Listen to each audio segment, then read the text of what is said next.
Welcome back to episode 272 of the Hockey Cards Gongshow podcast. Well, I'm a hockey card fiend with a gleam in my eye. Got my sights on your stash, don't even try to deny. Your Crosby rookie sitting pretty in a slab so fine, but it's coming my way, pal. Gonna make it mine. I've been checking the comps, yeah, I know the score. Your raw cards are trash, I'm the king of this lore. So shine up that slab, don't put up a fight. We're trading today, and I'm feeling alright. Give me that card, man, don't be a fool. I'm the slickest collector, breaking all the rules. You're handing it over, yeah, it's plain to see. This deal's going down, just you and me. Oh, give me that card, whoa. Your McDavid's a beaut, but your grading's a joke. PSA 8, man, that's making me choke. I'll toss you some junk from my bottom shelf. A bent up Matthews you can keep to yourself. I've got stacks of slabs, all shiny and neat. Your raw card collection can't handle this heat. So don't try to haggle, your comps are a bust. I'm trading you dirt, cause I'm the one you trust. Give me that card, man, don't be a fool. I'm the slickest collector, breaking all the rules. You're handing it over, yeah, it's plain to see. This deal's going down, just you and me. Oh, give me that card, whoa. You think you're a pro with your little card pile, but I'm laughing so hard I'll be here a while. That McKinnon you've got, it's calling my name. I'll trade you some lint, you'll still take the blame. With my Beach Boy swagger and my trading card charm, you're losing this round, don't sound the alarm. So wave bye-bye to your shiny old prize. I'm walking away with that gleam in my eyes. Give me that card, man, don't be a fool. I'm the slickest collector, breaking all the rules. You're handing it over, yeah, it's plain to see. This deal's going down, just you and me. Give me that card, yeah. Sha-la-la-la-la-la-la. So pack up. Hey, boys. What's up? Oh, That's a hockey card bully. He's a bully, but he comes at you really nice, you know? that was all you, huh, Phil? Yeah, those were mine. Yeah, I gave Phil the, gave him keys to the band Yeah. to whip up a tune. Oh, What style of music did you tell it? Was that like barbershop. musical? Barbershop quartet. Quartet, Yeah. I like when they're very, I have a few others I'll get you to listen to after, but I like when they're very different. Like rap battles are great. Barbershop. Opera is really good too, but you don't know what they're saying, but it's beautiful. Yeah. In Latin. Sing this in Latin. Yeah. Latin. Okay.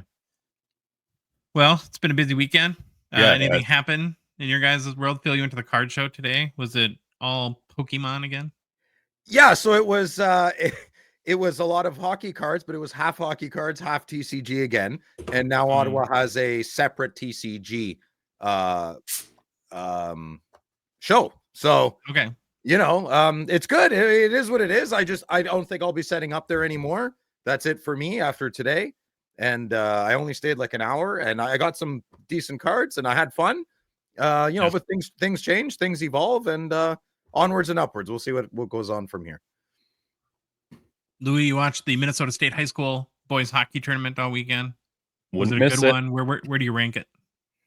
Dude, you can't rank those. Every one is amazing usually. But okay, I'll be honest with you. The Class AA championship game, it was 3-0 Moorhead within 3 minutes of the game. Now that game ended up 7-6 Moorhead beating Stillwater. Love Yeah. Moorhead. What a hockey game, though. It was so good. Do you want to know the nickname for Moorhead, Phil? What do you think they're called? The Moorhead what?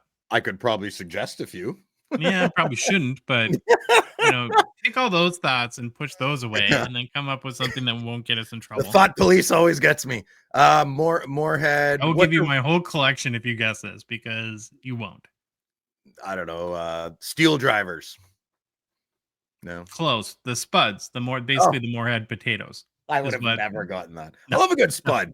Potatoes are Yeah. great. The best part about the whole tournament, in my estimation, being a person who's originally from northern Minnesota, Mhm. we call it like the outstate teams versus the metro teams, is both state champions from the single A and double A division were outstate teams, East Grand Forks and Moorhead, actually pretty towns that are pretty close to each other. Yep. And so the vaunted city teams did not win.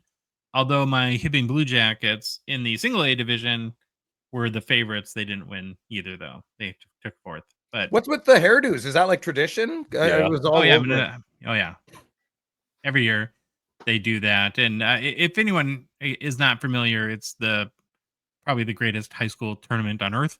There's Yep. way more than 100,000 people each year end up packing in the Excel Energy Center, Crazy. and it's just an amazing time. So it's awesome. Yeah, I'm trying to see if they reported final numbers yet, but they averaged 19,500 people for the afternoon games, and they put over 20,000 people in that place for the In the night evening games, games. Yep, and Mhm. that place only holds 18,000. 18,000 Wow. people. Yeah, so Wow. it's standing room only in an NHL arena. It's pretty awesome. Phil, you had a big Friday nights of Phil. What was the recap? What happened? If anyone hasn't seen it yet, what could they expect? It was great. Yeah, you want to watch it on the replay? I mean, I think they're more meant for lives, but I'm very grateful if people want to rewatch them. Way And to sell it. last Don't watch it. well, I don't know. Last Friday was fantastic, and you definitely want to watch that one or listen to it because we had Brent Cornelius on, former, Mm. very journeyed life. I won't get too far into it, but a very good listen. He's lived a big life and he's traveled in big parts of the world, and he always somehow brings hockey with him. So we had a very Right. good guest. I had California Dave hang out with me and my producer Hasselhoff. I forgot to do my mail day, so I have a big mail day this Friday. So please come and stay tuned on Friday. You went long. Yeah, that's why I forgot to do mail day. I don't Mm. over 2 hours. I don't do well. I need to stretch the legs and run around, scream a Short bit. attention span, eh? A little bit. Yeah. Okay. Hmm. Oh, what else? Okay, got to make a quick hockeychecklist.com update. Now, some people we have been led to believe think that this is a sponsor. It's actually our website. We made it. We're just proud of it and like to talk about it. Yeah. So, and maybe other people want to follow along our sort of our journey to build a tool for the hobby that maybe will be a business, but because yeah, you have to be like a viable business in order to sponsor someone, anyways, and it's definitely not that. No, it has no money to give. It keeps taking. It keeps taking. It's not given. So we got some after this week where we have the X2000 being released on Wednesday. Then the following week is scheduled to be 23-24 Upper Deck Premiere. Well, that checklist is up to as well as the X2000 websites or checklist. So you can go to hockeychecklist.com, view those as you're maybe opening those boxes. Then we've been adding a whole bunch of existing sets, some vintage ones. Still working on the O-Pee-Chee Platinum run. So we got 1966 tops. There's a big Phil. I don't know if you knew this, but there's a big Bruins rookie in that set. A Joe Watson, Mhm. 1966 tops. A huge draw. And Huge. then 1933 O-Pee-Chee. We have one platinum set left to add. It's just 17-18. I was working on that a little bit this morning. Then we'll have all the O-Pee-Chee platinum sets up. So yeah, check out hockeychecklist.com. It's our website. It's not a sponsor. Yeah. Proud of it. Proud of it. We do have to mention though one of our partners at the top of the show, that's GP Sports. As we're in a heavy schedule of new releases, there's of course no better breaking partner than the official Gongshow breaking partner, GP. Grant and his crew, we believe, do things the right way. Whether you're buying or just watching on the GP Sports Cards YouTube channel, it's kind of the place to be Wednesday or Friday nights. On release day, they typically break a lot during those days as well. And if you're in the chat though, you got to mind your P's and Q's because Yeah. also for Phil Oh, is an official moderator. I Yeah, be love careful. I'll Officer ban you. Phil. The ban hammer Really? is out and it's strong. Yeah. He'll kick you out. He probably won't. But for real, these guys are awesome. Breaks are very professional. Streams entertaining. And I just love the creativity. Grant does bonuses, bounties, his buybacks are pretty amazing that he adds. Yeah, He ton of combed his hair value. last. Great. He combed his hair last week too, so things are getting Oh, real good. over there. Yeah. Oh, it wow. looks We very can't good, see very we handsome. can't see his hair, so Yeah, you can. Sometimes you can. Okay. Well, get your spots quick as they do sell out at gpsports.com. GP Sports Cards. Okay. One last thing before we get started is just a quick reminder: our show, the Gongshow Hockey or the Hockey Cards Gongshow, is a Patreon podcast, which means we rely on the support of listeners like yourself, so we can, spend lots of money on a checklist site and stuff like that. It's very easy to support us. You can be part of our $2.99 support level tier. It's as little as $5 a month. Where you get also access to our Discord server. Pretty good crew there. A lot of lively discussion all day long. We have people, our guy Evan, I think will be on Wednesday's show at the top for a few minutes. He's starting a scavenger hunt. He's been working months on this.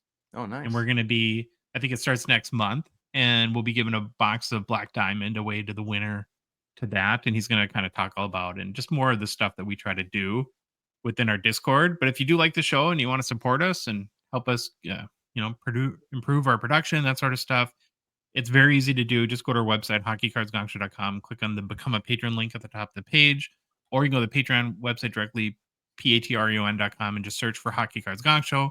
There's a link in the show description, both podcast and YouTube, and then our Instagram, TikTok profile too. Louis, we have one new patron since our last show. Want to shout out quick, and thanks, M. Foster. M. Foster. Thank you, M. Foster. Appreciate you. All right, you ready with the game plan, bud? Sure am. Gonna be a fun one. Starting off with get to know your Hall of Famers. Then it's who's hot and the struggle bus.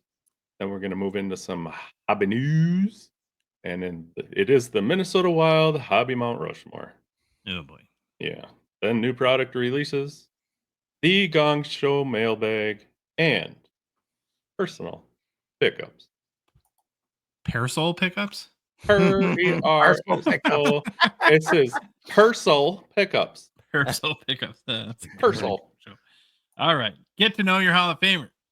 We are set to continue our Get to Know Your Hall of Famer series, where we're looking at the lifetimes, career, and hobby market for every single Hall of Fame player.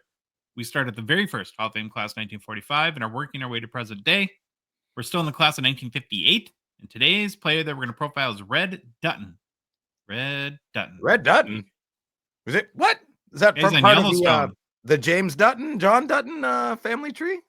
in Yellowstone, yeah, I guess. Yeah, We'll have to find out. Maybe he was. Have you seen 1883? Oh my Yeah, god. I've seen them all. Love them. Yeah. Are you watching the new 1923 season?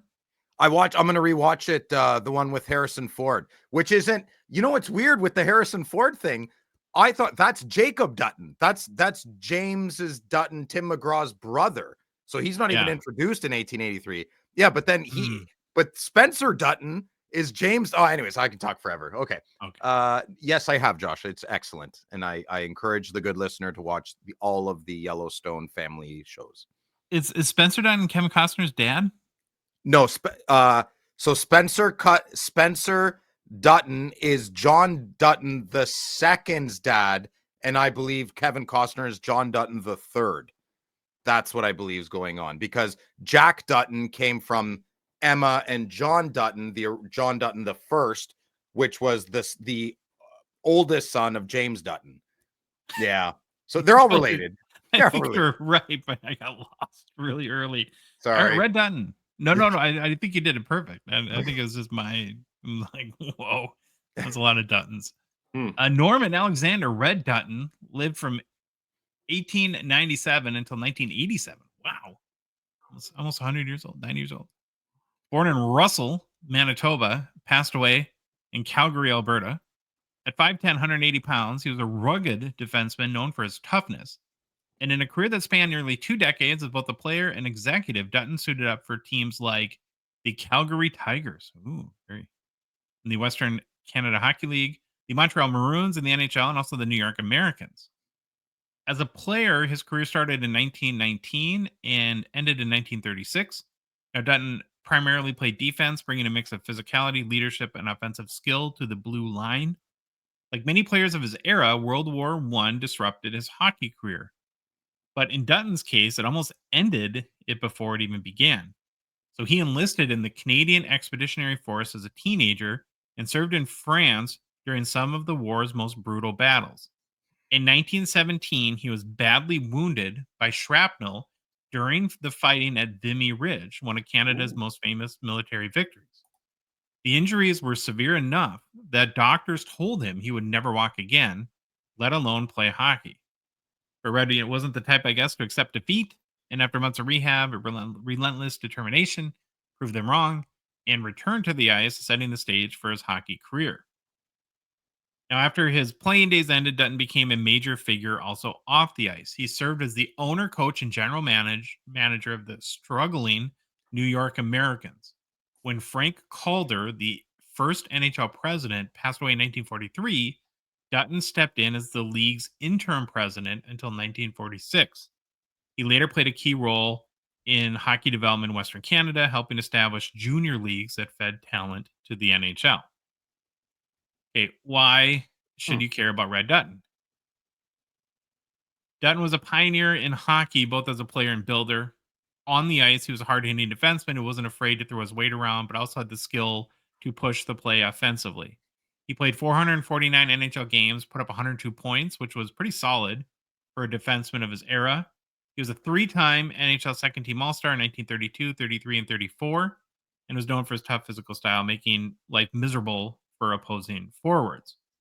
But maybe his impact off the ice was even bigger. As the interim NHL president from 1943 to 46, he kept the league afloat during World War II when team rosters were depleted due to military service. He fought hard to revive the New York Americans, but the NHL ultimately shut the franchise down in 1942. He was one of the biggest voices pushing for NHL expansion into Western Canada, which wouldn't come for decades, but laid the groundwork for future teams like the Calgary Flames. Dutton was inducted in the Hockey Hall of Fame in 1958. Honored more maybe for his contributions to the game than his playing career, but it's kind of, I guess, a mix of both. And even though he never won a Stanley Cup as a player executive, he left a lasting mark on hockey history. His efforts helped shape the NHL during one of its most uncertain periods, and his legacy continues in the game today. So obviously a very tough job to keep the league going during the throes of World War II. Okay, looking at his hobby market real quick. His rookie card is the 1923 V128 Pollins. Highest on copy is a PSA 4. That's over $1,114 US in November 2022. He's got a few more playing days cards. There's a 1933 Canadian Chewing Gum V252, where a PSA 6 in that Americans jersey is kind of cool. Sold for $787 in March 2016. So a long time ago. I mean, these cards don't sell very often. There's also a 1933 V129 anonymous issue Red Dutton. PSA 5 is the highest sale, went for $370 US in October 2021. And then there's one last card. I think it was like right at his transition from a player to coach and executive. But it's a 1937 Worldwide Gum V356 PSA 8 that sold for highest on card was $882 on December 20. In December 2020, it looks like he just like. You think the camera guy could have said smile or say cheese? I don't think they smiled back then. You weren't supposed to smile, right? Well, Yeah, you're not supposed to look like somebody just kicked your dog either. kind of looks like he just got back from a weekend bender and he's explaining to his wife why he didn't come home on Friday from work. No, the phone was dead. Okay, there's no cell phones. My car got a flat tire in Decatur. Was that the cell phone? Sorry, babe, my battery was dead. Is that the old way? I had a flat tire. It's the same thing. Yeah, maybe. Yeah. I don't know. Well, there's your Hockey Hall of Famer Red Dutton. Pretty crazy. Again, to be badly wounded in World War One, and then you just go on and have a Hall of Fame career after that. Right. I love these guys that they contributed more to the game than their play. You know who this reminds me of? And I know it's just the first one that comes to mind. Howie Morenz. Remember, because he was so fast, it pushed the league to like, okay, let's allow forward passing. It changed the game, right? So Red Dutton here changed the game, right? He might have not contributed as much, but or his contributions on the ice as much, but off the ice, they're very storied. I gotta say that's a great one. Like Lester and Frank Patrick, another one that comes to my mind that invented like the blue line and stuff like that. Yeah. Louis. No, this doesn't have to really relate to Red, but now that we've been doing these for so long, I gotta say, and now I'm getting more familiar with the cards. Yeah. I think this is probably my favorite, one of my top favorite vintage cards. Yeah, it's nice, eh? I Yeah, love they're super these cool. Canadian gum 33s. Yeah. Marvin Red Dutton. Red Dutton. Good. Man. Okay, let's move on to who's hot in the struggle bus. Week 23, I think. NHL starting to heat up as we surge towards the playoffs here. So it's time to see who's hot and who's riding the struggle bus. We've all made our picks; they're locked in. Even Mhm. wishy-washy Phil at this point can't change his mind. Hey. So let's see who made hot. Who's hot for this week. Wishy-washy, Phil. What is that Wishy-washy. wishy-washy? Same Yeah, I just will like change saying, my mind. it's I'll like change my mind. wishy-washy. Just stop. You're wishy-washy. That's what you call your windshield fluid because that's what you do. Splash, splash, splash. Yeah, where's this Bad burn. swishy splashy, babe? I gotta fill up the swishy Stop! splashy. You're hurting my feelings. All right, and who's hot for this week? So I nominated Rope Hintz. Over the past 2 weeks, he leads the NHL in scoring with 3 goals, 13 assists for 16 points in 7 games played. Now, in 59 games played this season, Hintz is up to 25 goals, 27 assists for 52 points in 59 games.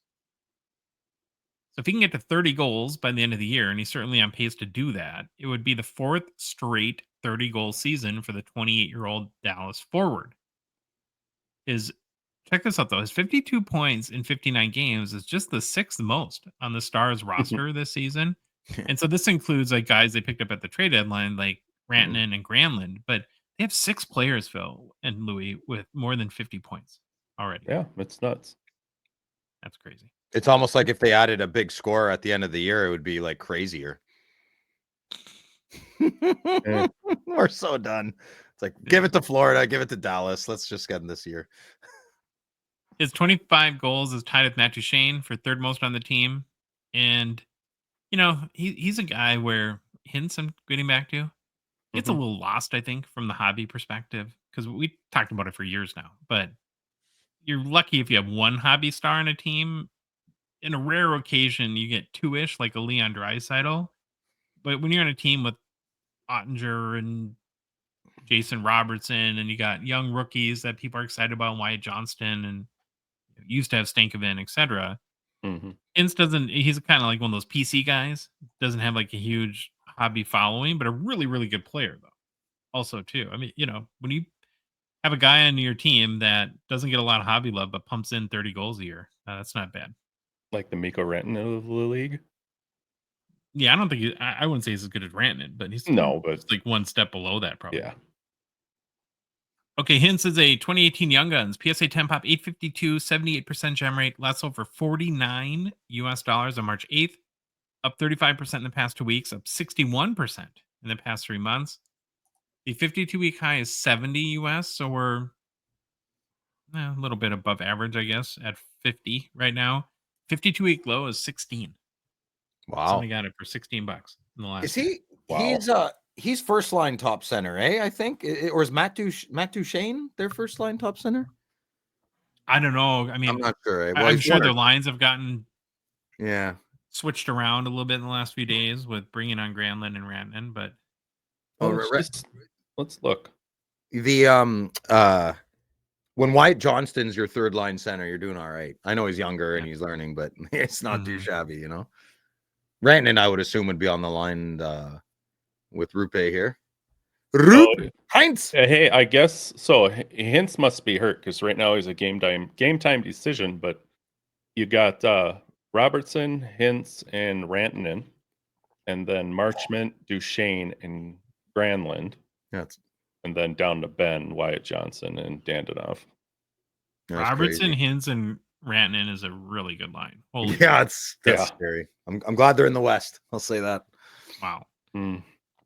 All right, Babalouie, who did you pick?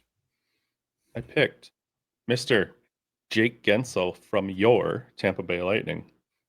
Now, crazy first thing out of the gate here, because I had no clue. I must have had my head in the sand. But so from Pittsburgh, to Carolina for 17 games, which I had no idea he went and played 17 games there, where he led Carolina in assists and scoring with 25 points in all 17 games he was there. And he also led Carolina with 9 power play points during the time he was there. He then, that same season, went back to Pittsburgh to finish 2024. I don't know that. No, I didn't either. What's going on? Why does Carolina keep trading for guys and then like is there something about the environment there that Well, they nobody made a wants? weird comment last week. They're like, we understand if Rantanen's not clicking here. I think I could have swore they said things might be a bit different here than what people are used to. Sounds very cult. I don't know. What is that? That's a cult. Well, But they're doing some right. I mean, look how good they are. I mean, did need to Yeah. do it in the second post regular season, but I They don't know. play like isn't it like a man-to-man defense almost that's like really taxing? I think Brendan Moore or something like that, where you have to basically skate your butt off to like That's expend a lot of unfair. it. Rod Brindamore is a freak of nature. That man is a biological specimen. You Yeah. know, like And they you- talk about like his workouts, like they're What? crazy, Rod the Bod. yeah, he's crazy, man. So he's probably expecting everyone to do what he can. Mm-hmm. Who knows? I don't know. It's working. Something's working. how many? Hold on one second here. I really want to figure this out here. We're talking about Rantanen. 20 dwarves doing handstands on a carpet. Nico Rantanen. How many flipping games was he? Oh, like less than 10, 14. 14. Okay. Wow, 14 games. That's my favorite number. Wow. All right. Anywho, so back to Jake Gensel. So now with the Tampa Bay Lightning, I think he hopefully did find a new comfortable team to settle into after he signed a 7-year contract worth $9 million annually. Mhm. So Jake netted himself a hat trick last Thursday to get them Tampa Bay Lightning past the Sabres. He'd put up points in 3 straight and has been, from what I've seen, trying to just watch and follow things, really dang good for these guys this year. Over his past 8 games, Jake has 5 goals, 4 assists, 9 points. So on the season right now, he's rolling with 32 goals, 31 assists for 63 points in 62 games. So another fun fact now, additions. We'll talk about them later, but how fun for Tampa could this be now after they added forwards Yanni Gord and Oliver Borkstrand too? Yeah. That's Loading up. Do you guys remember why Pittsburgh got rid of him? Did they not want to pay him? What you would think if you're trying to end Sid's career on a team that has the chance to make the playoffs, that you would want a guy like Jake Gensel, wouldn't you? Yeah, I don't think maybe Sid's looking to get another cup. Maybe he's happy to just fizzle out in Pittsburgh. Who knows? I He's don't a know. strong-willed human being. I'm sure he's got a plan and he's sticking to it. Supposedly it was a hard decision for Pittsburgh to do it, but I don't know. I'm just quickly reading while you guys were talking there. No. So, anywho, Gensel is a 2016, 17, I guess I could say Young Guns, but SP Authentic. And what are they? Upper Deck Update? These are the ones that came out in SP, right, Josh? Authentic. Yeah, before extended series existed. So he would have been not like a very late season call up or a guy who wasn't drafted real high or something like that. No, he's a late round. Right? He's 3rd or 4th round guy. Yeah, something like that. Yeah, I just wanted to make sure that was clear because sometimes I even get it messed up on how that all works out. Mm-hmm. His PSA 10 has a pop of 187 with a gem rate of 46%. Last sale was just a couple days ago on March 6th for $90. And the card has had 4 PSA 10 sales. I should say only 4 since February 6th. And out of all those cards, it's been about a $94 average. Okay. Phil, who's hot? Who's hot in my week is Steven Stamkos. Here we go. Let's keep it short and sweet and real simple because that's what the opposite of Steve. He's pretty tall. So in his last 3 games, Stammer has been on fire. 4 goals and 4 assists. That's for 8 wild points. Or should I say predatory points? Sounds weird. An entire year of not doing good stuff on the ice, but now he is. Maybe something is clicking. Maybe the chemistry with O'Reilly and Evangelista is just, firing on all cylinders. But this is where we make the classic figure of speech. Too little, too late, because Nashville is 15 points out of their wild card. So here's another chonker stat. Nashville is a negative 42 on the goal differential. Okay. Wow. If you told me Stamkos and Philip Forsberg were on a team with a minus 42, that's wild, man. I don't know much to say. So Stammer is a PSN 10 pop count of 465 with a 35% gem rate. And his last sale was February 23rd for $250. Yeah. PSN, is that a new grading company? I haven't heard of them. What I say? TSN? PSA, sorry. So, hey, listen to this really quick, just because we were talking about getting rid of the Skensel there. They got Michael Bunting, Vili Koivunen, Vasily Ponomarev, Cruz, Lucius, a conditional 24 first-round pick, and a 5th-round draft pick from Carolina for Gensel and Ty Smith. What? Yeah, that's not good. No. Well, that's the former Maple Leafs guy, right? I wouldn't be happy with that. If I was a Penguins fan. Or Sidney Crosby. I wouldn't be happy either. And what about Stammer going from the struggle bus right to who's hot? Maybe the struggle bus sometimes is the medicine you need, right, Phil? He needed I'm glad Steve listened, and I'm sorry we were harsh on him, but look, 8 points in 4 games, it's crazy. If you do the math on that, if you averaged his last 4 games, if he did that all year, he'd have a lot of points. 168, I believe. Yeah. Sure.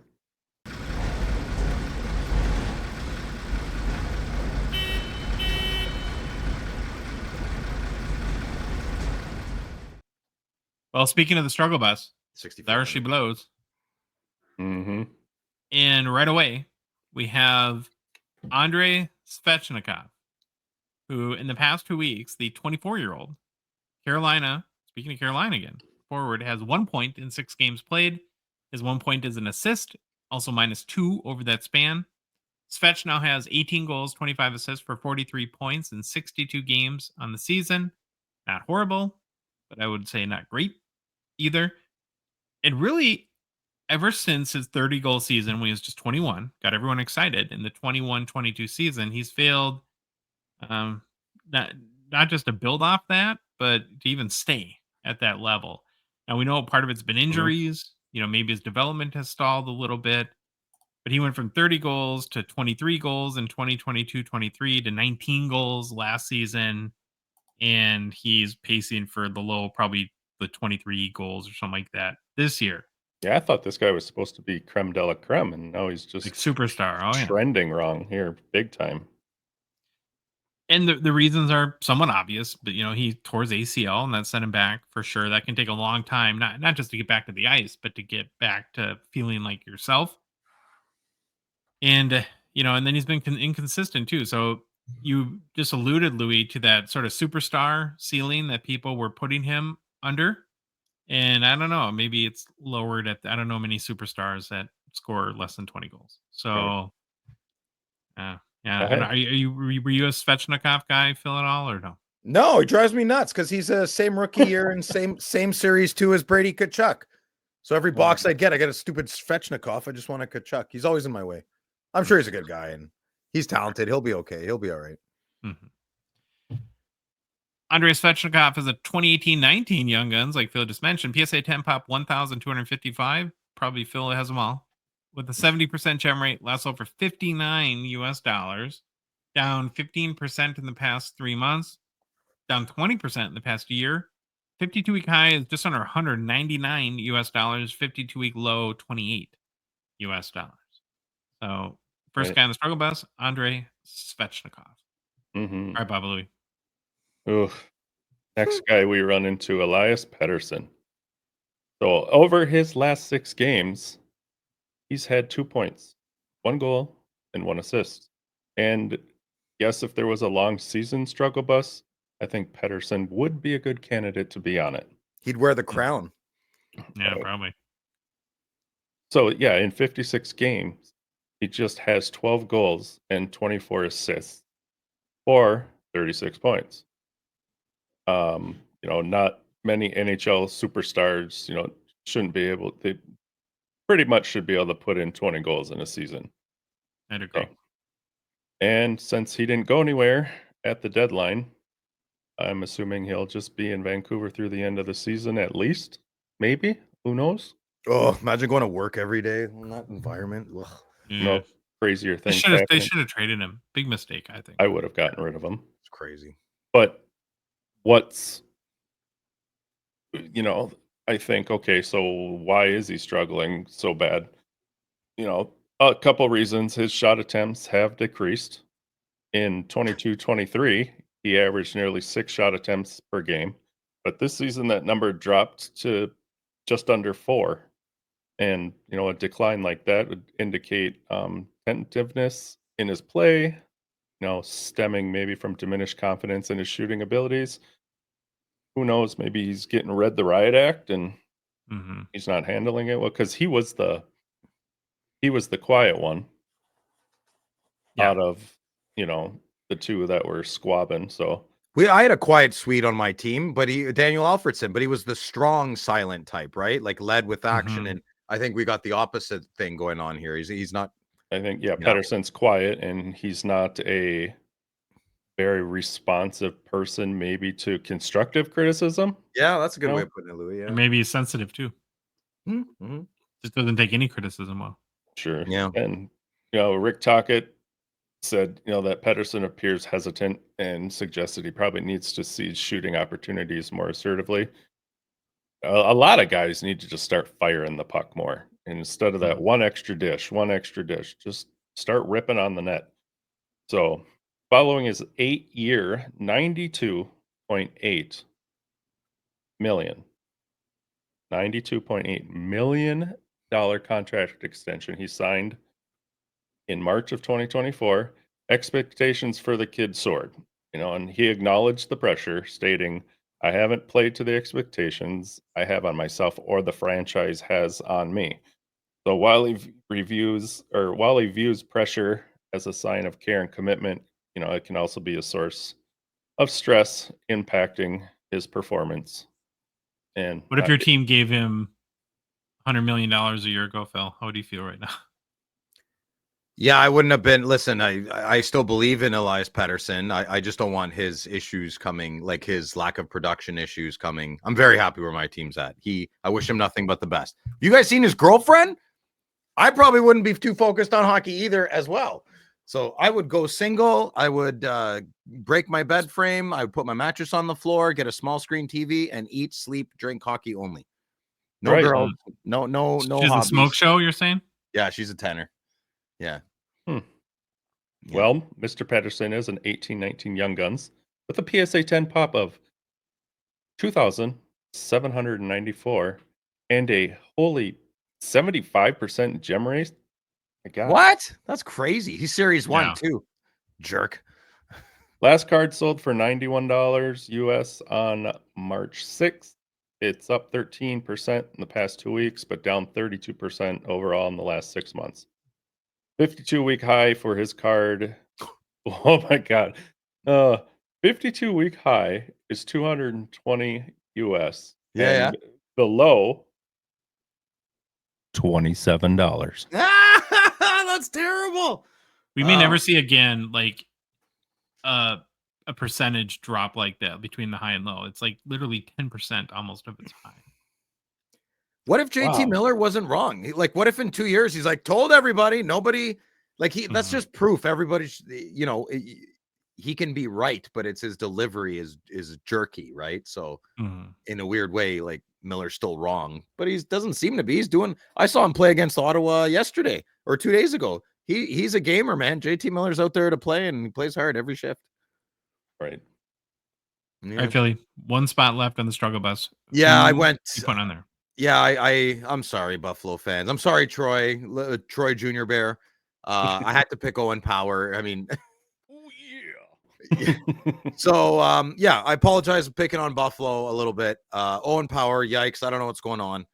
Well, I mean, we all kind of do. It's just a dumpster fire over there. So in his last 3 games, this defenseman is second in the bottom of the basement of the league. He leads the league second with a -7 and no assists, no goals. And he leads the league after 15 minutes of total ice time play. If you're wondering who leads the league, who holds the crown, it would be Bowen Byram. So I picked Owen Power instead, just not to pick on the last guy. So Bowen Byram also has no points, no assists, no nothing. So I don't think this is all the 2 boys' fault for the Buffalo, what's going on, but I had to pick a poopy player this week, and I'm sorry, Mr. Power, you're up. The kid's huge, I believe. He's like, here he goes, 6'6", 225 pounds.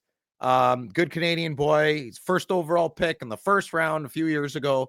He'll be okay. I just think Buffalo's going through some stuff right now, and hopefully they figure it out. He is he is what is he? 21, 22, young guns, 912 pop count with PSA 10, 37 gem rate, and the last sale was March 6th, $56. Sorry, a mouthful of marbles there on that last part. Yeah, it's a 22, 23 young guns. In the troubling stats, the one thing that maybe stands out to me, at least the most, is 15 minutes time on ice for a defenseman when you're the number 1 overall pick in the draft. Right. Yeah. Oh, well, he's over. I don't know what they're averaging, but it's not high. They're getting the ice time, but it's just a disaster. They're probably not looking forward to any game they're playing right now. How many minutes of ice did you say? So the 2 stats for Bowen Byram and Owen Power to be the bottom 2 of the league, you have to do this. You have to do the total ice time over 15 minutes. Oh, so it might be more. I thought you meant he's only on the ice for 15 minutes. No. I put that filter in because I mean it's not fair. Like guys playing 3 minutes ice time, they're gonna have just as bad stats, right? Yeah. Right. Okay. So they're getting the minutes. They're just not doing anything in the minutes. Mm-hmm. Probably just holding on for dear life. Is the period over? Right. Right. Well, I almost put UPL on there. Uka Baka Lukanen. Is he well, you're not gonna have stats like that on defense and a goalie that's ripping it up. It's pretty brutal from his perspective as well. Okay, so quick recap. Who's hot this week? We had Rope Hintz, Jake Gensel, Stammer. And then riding the struggle bus were Svechnikov, Petey, and Owen Power. Slab Sharks, Gong Partner sponsor. Thankful for their support of our show. The current Slab Sharks weekly eBay auction is live. Ends this upcoming Thursday night. Take 2 of Phil's Bedard canvas auction, I guess. So I want to talk about this a little bit because there's some funny business going on. But can I make just a general? I'm going to say something very controversial and crazy. You guys ready? We might get canceled. The hobby's going to be mad at us. I know, but I'm sorry. I just have to say it. How about if you bid on Phil's card and you win it? Take a deep breath. What if you paid for it? Not just my card, any card. I didn't realize. Oh man, I've gone down the rabbit hole of TerraPeak. Oh, yeah. It's scary. It's not terrible. It's. I've been telling people this for years, and I don't think people they're like, yeah. But no, it's and there's more funny business going on with your card. Can you file a report, Phil, for us? Yeah, I'm not a fan. We all have to start somewhere. I understand that. And my eBay account was at 0 as well. But unfortunately, for my situation, I would not embrace the coincidence that somebody with no eBay experience in any way, shape, or form is bidding thousands of dollars on my card. So I reached out to my white glove service, Sylvain Lashwine, who works at Slab Sharks, and I asked him if it's possible to get rid of some bids that I'm not feeling good about. And he said, absolutely, let me get back to you. Within 24 hours, those bids were gone. Now they're back. Yeah, they're back. There's 3 other bids. One guy's got 1 and 0. And there's 2 people who have bid the highest with 0 feedback. And there's another third guy with 1 feedback. So I think next time I'm going to use Slab Sharks. I'm just not going to say anything about my cards. Yeah. Because I don't think it's necessarily you. I think this is what happens a lot. Very good on Slab Sharks that they take out top notch bids that don't seem to be legit. But I still call me dumb. You're dumb. Insert joke. I know. Why do people do? I don't. Are they trying to like create comps or Collusion. No, it's collusion. I think it's fighting companies. I think it's easy in the comfort and safety of your home to just do a little effery on the computer. There's no consequence to this. Like no police officer is going to knock on your door and say like you're being unethical and making fake accounts. And listen, man, I believe a lot of people have good in them and bad in them. I just think we're trying to figure it out as a society right now, and I do truly feel there's collusion on the shill bidding, and for a variety of reasons, Josh. I think my biggest issue for you or anybody else, I don't care what card it is. It could be a base, whatever. You put a fresh card out there, hot card, good card, people want it. It went up. It wasn't paid for. But then there was another one on there that was graded at BGS, like a 9 or, it was a high grade, right? Mm-hmm. So then that one got jacked up to whatever price. And then if it was paid for, that's the price for a 9 or a 9.5. And then yours got relisted. Yeah. So you're as a raw, you're not going to touch that grade. You know what I mean? So yeah, you never win when you got the timing thing always crushes you. And I think we should mention too, on the first time we went through the auction, if you look at the winning bids and even the underbidder, there wasn't anything, at least in my estimation. I'm not an expert in evaluating bids with cryptically few identifiers, but there was nothing like super obvious about like you would think, oh, whoever won this will pay. I mean, it's 85. The person who won had 85 feedback, and the second runner up, I believe, had 97. So those I felt okay with that. But I mean, don't convict me for thought crime, but if I was a competitor or I wanted to create some fuss or a wrench in someone's wheel, I would 100% sacrifice my 85 feedback account. That's not a big account. And I would sacrifice that for the greater good of whatever my objective is. Now, I know I'm putting my tinfoil hat on a little bit, but I just, as a person who never feels like I have time to waste, people just must have too much time. Oh, Josh, I feel like I grew up with some people that would absolutely do this. Yeah. Yeah, they would. Oh, well, good luck, I hope. And, and I'm glad that anything over $200, I'm winning. I'm happy. I really am. I just want to be done with the experience because I want to get another card. I want to see what comes back. Well, I think that's probably what's even killing you more is you didn't care how much it was. It got to a point and you're like, dude, I'm cool with just let's be done with that because you're waiting to buy another card. You want to use that money to buy this other card. And now you're 4 weeks in, 3 weeks in, and it's like, well, if Premier, if it doesn't get sold, if it doesn't get bought again and Premier comes out, I'm going to choke somebody. I'm going to go downtown and do something. I don't know. Throw. I don't know. It won't be good. Yeah, well, good luck. And good on Slab Sharks for helping you manage big time, suspicious man. Thank bits. you. So, and what are they supposed to do? Manage my card out of like other 4,000? Like I what am I supposed? Sylvain, can you do it again? Sylvain, can you do it again? Like, that's not fair to them either. It's 400 or 4,900 cards in this week's auction. That's crazy. It's another huge auction, obviously chock full of bangers. Because we love Slab Sharks and we're huge auction nerds. The three of us went through the auction, picked out a couple of favorites. I don't know, maybe give you, the good listener, some inspiration, some ideas. Are you guys ready to share your picks? Yeah. Now, before the show, Phil begged me to go first for some reason. I gotta be honest, I got a little desperate and awkward, but I suppose I'll do it for Phil. Yes. Well, you could have hung up and you didn't have to call me FaceTime, so I don't know what you thought was awkward. From the bathroom. No. My first favorite is a 2006-7 The Cup Gordie Howe signature patches auto out of 25.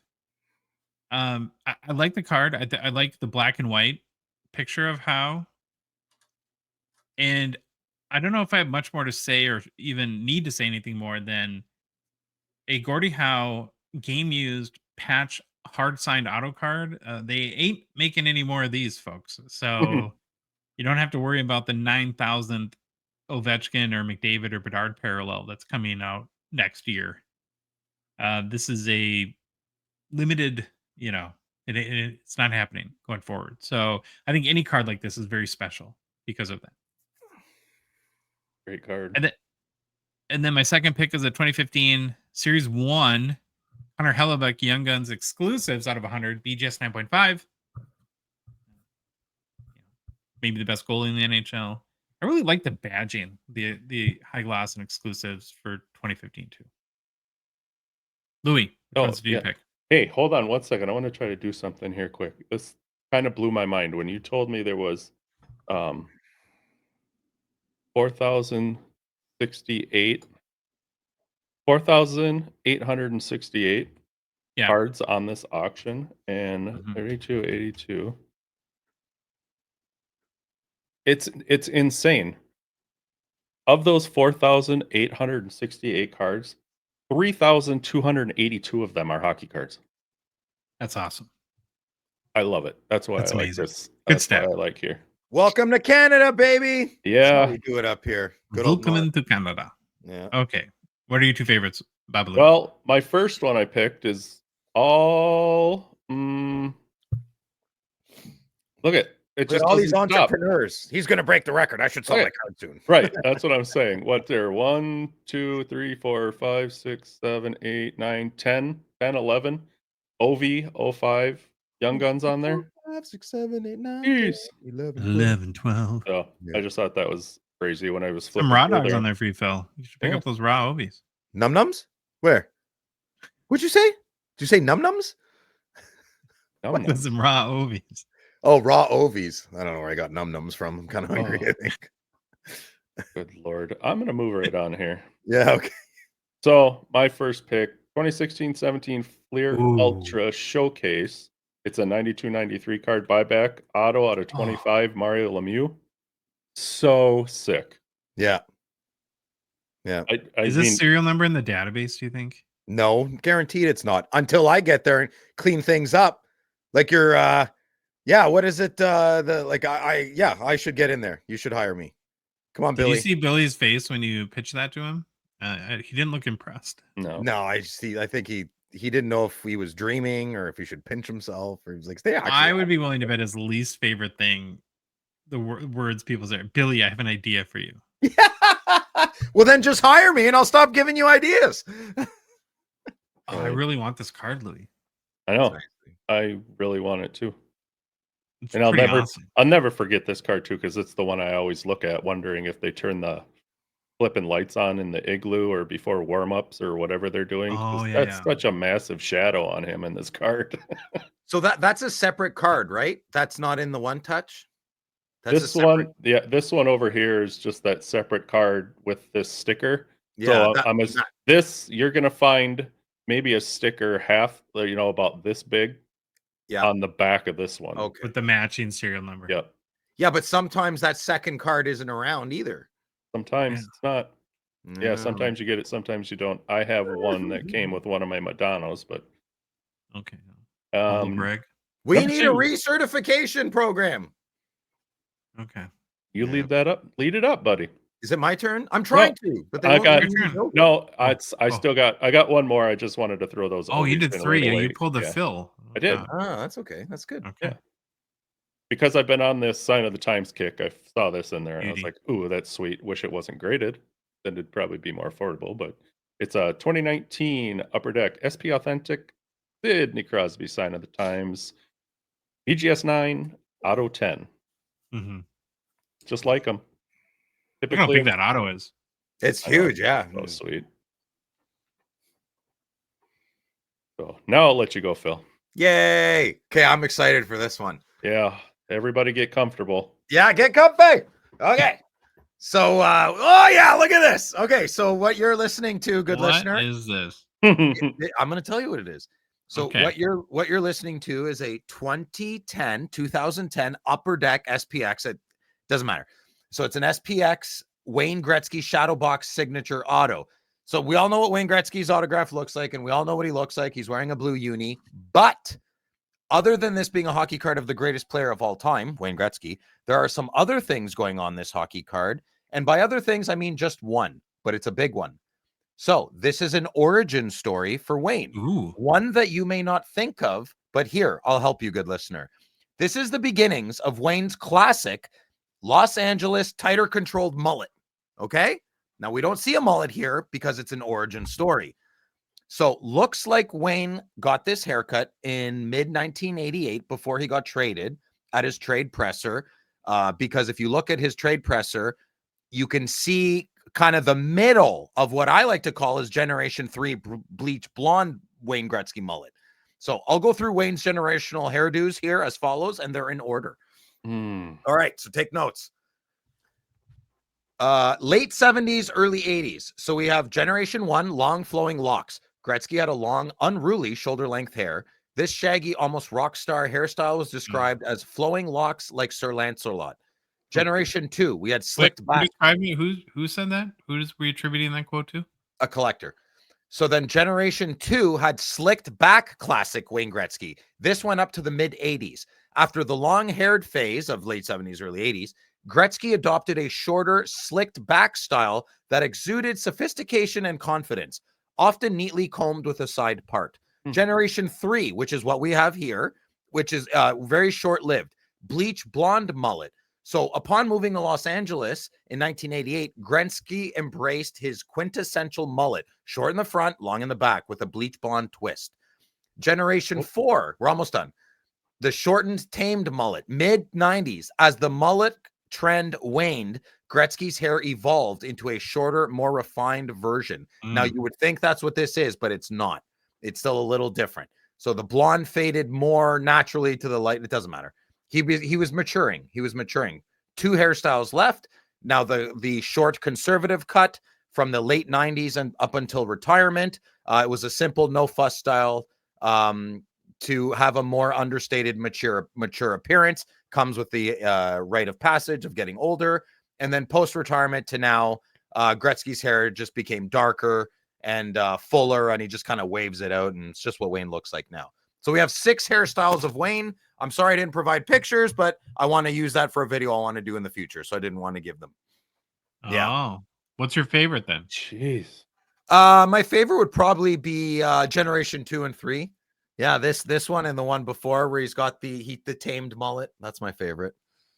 Yeah. You've spent a creepy amount of time thinking about Wayne Gretzky hairstyles, but I like No, I've always known his hairstyles. Yeah, I don't have hair. I like things I don't have. And the card currently sitting at 315 Canadian. If it gets to 500, Phil will print this thing off and send it to the winner so you too can describe his hair color looks through his career. You come on Friday Nights with Phil, and you'll make a video together. Yeah, you can skip ahead if you didn't want to listen. That's all good. All right, my next card.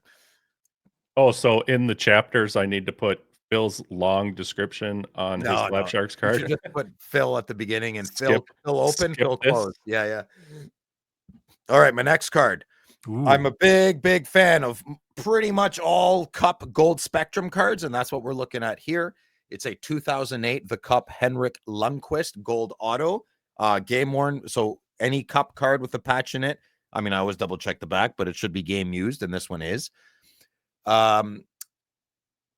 This is a game used patch. It's a Cub card, and I'm pretty snobby, so I really enjoy these, and I highly suggest that you should take a look as well. I can't believe Henrik has never won a Stanley Cup, and I didn't know this before yesterday. He only won the Vezina once. I thought he won it a couple of times. I never knew that. It's wild. He won a gold. He won a gold medal in the Olympics as well, but I mean, I thought he'd have more attributes. So I've seen Henrik play many nights, at least 10, 15 times, and he was incredible. He's a lights out goalie, very handsome as well. Beautiful, speaking of hair, luscious locks. Just this past January, it was announced that Lundqvist is a 2025 Hall of Fame inductee, which is fantastic. I guess you could kind of pair him up with Carey Price maybe a little bit. A very excellent goalie, just not a lot of medals, I guess, not a lot of championships, you could say. 2018 is one of my favorite years as well because of my Big Bad Brady. So this obviously factored into my decision.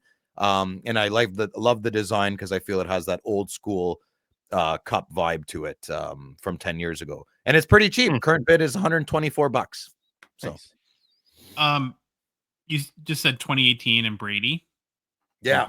So I just put up on hockeychecklist.com, not a sponsor of the show because it has no money, the 2018 O-Pee-Chee Platinum set. Holy moly, did Upper Deck do Brady dirty in Platinum. Yep, it's that terrible. Mouth is crazy. That's the craziest hockey mouth I've ever seen. And it's his rookie year. Yeah. Oh. Now you get me a little bit more, right? You're like, oh, that's probably why Phil is upset at the photograph selection. You picked the worst picture. You telling me what? I didn't curse. No, I said we need to get on that. I need. I thought you said talk to some. I just want to. We all know what we want. I just want to talk to somebody about pictures. Yeah, yeah, I agree, Louis. If you're a Canadian hockey cards collector, we'd strongly recommend choosing Slab Sharks to help sell your cards on eBay. Their service is fantastic. First, they do all the work. You don't have to do anything. All you got to do is submit your cards via their app, website, or drop them off with the local rep, or have your own personal sylvan. And they do all the rest. Then this is just as important. Your cards get included in one of the premier hockey auctions each week, or weekly hockey auctions, giving you a great chance to reach tons of hobby-loving eyeballs each week. So for complete consignment info and to get the process started today, head to slabsharks.com. Mm-hmm. Hobby news! Hobby news! Hobby news! Hobby news! What? We have well, boys, what a crazy trade deadline, huh? Right. Yeah, that was the greatest day of my life. Let's go! I want to talk about that, but I'm sure we'll get to it.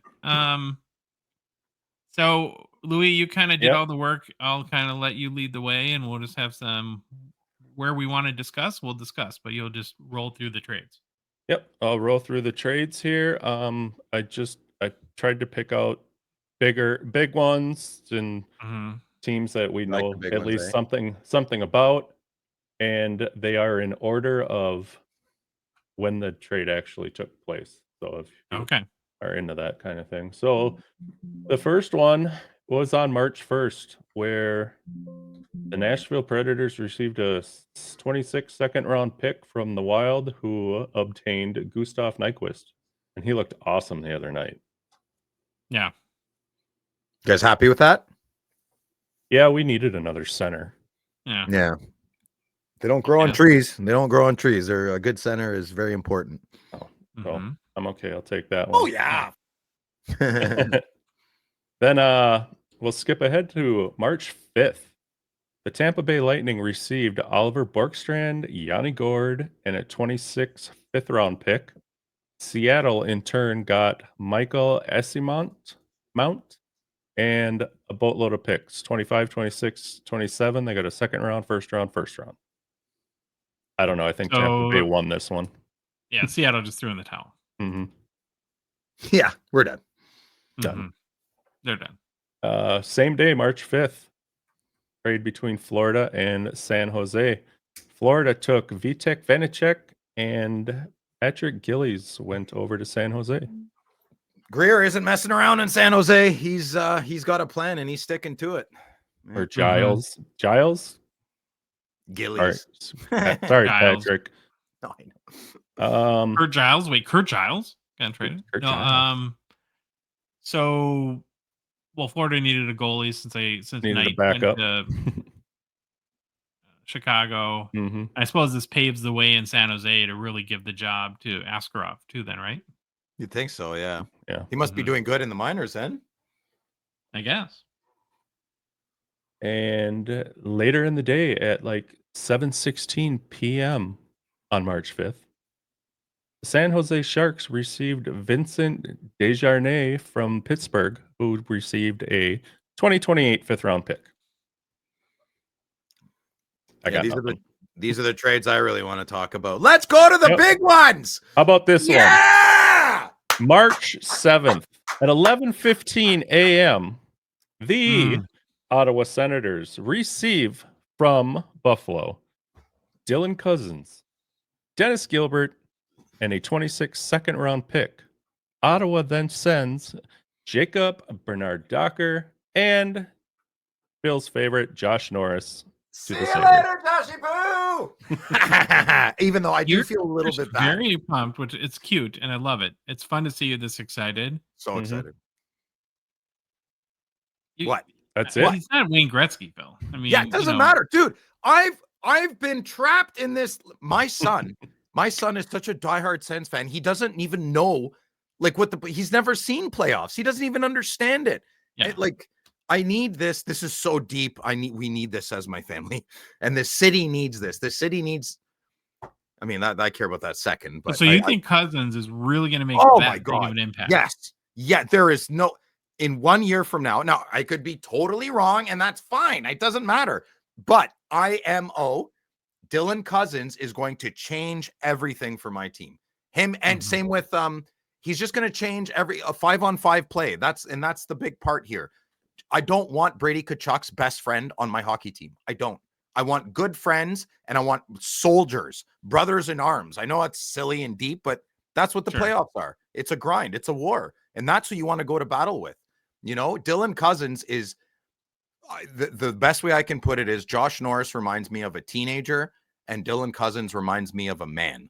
And that's how I picture it. And I think their play on the ice and their commitment to off ice habits also is showing. Who's Cousins playing with? Like on what line? He's our second line center right now with Giroux and Batherson. Yeah, not bad. He had 9 hits yesterday, always driving the play forward. And so I know there's a lot of people upset right now because Norris is a pure goal scorer and he's a points guy. More people are upset than happy. And they'll be absolutely. Now, listen, if the majority of people listening are happy, that's fine. But in my life in Ottawa, more people are upset.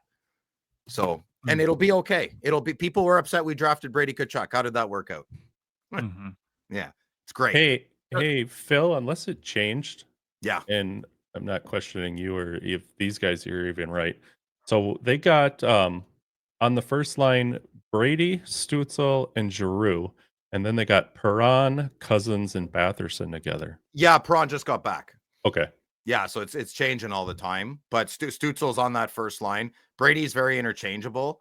Yeah, I mean it's changing all the time. Perron coming back was great because I really like Perron.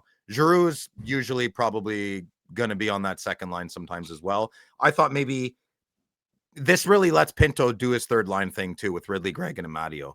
And that's what I was going to transition to asking you that now. Now, from a collector's standpoint and a Pinto lover, I think he's sealed his fate. Oh, I don't care. As a third line center, though, on this. Yeah, that's fine. That's fine. I don't get. Listen, I'm a collector second. I'm an Ottawa Senators fan first. Attaboy. Yeah. All right. So be honest.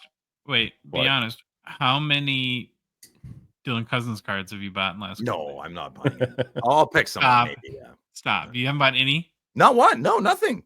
No, Lapper even messaged me. Yeah, I swear. I swear on all the donuts in Ottawa, I did not buy one Dylan Cousins card. Nothing. I don't really want one. I don't want Buffalo on my PC. Unless it's like Gilbert Perreault or Tim Horton right now. Yeah. I suppose. Yeah. Sorry to hijack that, but I'm super excited. No, that was completely game for changer. You, man. Yeah. That was for you. Thank you. All right. So the next one. Everybody knows about this one. Ooh, big one. Mikko Rantanen went to the Dallas Stars. In return, Carolina gets Logan Stankoven. Then it's a conditional 2026 first-round pick, conditional 28 first-round pick, a 26 third-round pick, and a 27 third-round pick. Now, both first-round picks are top 10 protected. Ooh. You're not going to get that anyways, though, from Dallas. Did you hear Toronto? They put a hard push, for something similar to this, but in their Logan Stankoven was, can you guess? It wasn't Nyes, it was Easton Cowan. Really? Yeah, and Dallas said no. Crazy, eh? Really? Huh. Yeah. Or well, I mean, Dallas said no, Rantanen said no, someone said no. Not Dallas, I'm so sorry. Carolina. Yeah. Okay. So, yeah. Who is it? Who was it on Carolina that had is it Rolsovic or something that had Rantanen's number? Did you hear the story about the watch? Oh yeah. So Rantanen wanted his number 96. Roslovic had 96. So Rantanen bought him a Rolex Jesus. to get the number while he was there. And a month later, he's on a new team now, and Roslovic's got a nice watch. Oh, he gets a free card. And his Gets his number number back. Yeah. That's Well, amazing. Here's how I think you kind of have to look at this. So when it's all said and done, if you had Martin Necas on your team, and would you trade him for Stankoven, 2 conditional first round picks, a third round, and a couple Yes, third in round a picks? heartbeat. Yeah. Yeah, no, they're So fine. I think Carolina did fine here. mhm. Yeah, Because they only had Rantanen for a month, like Louis said. So Yeah.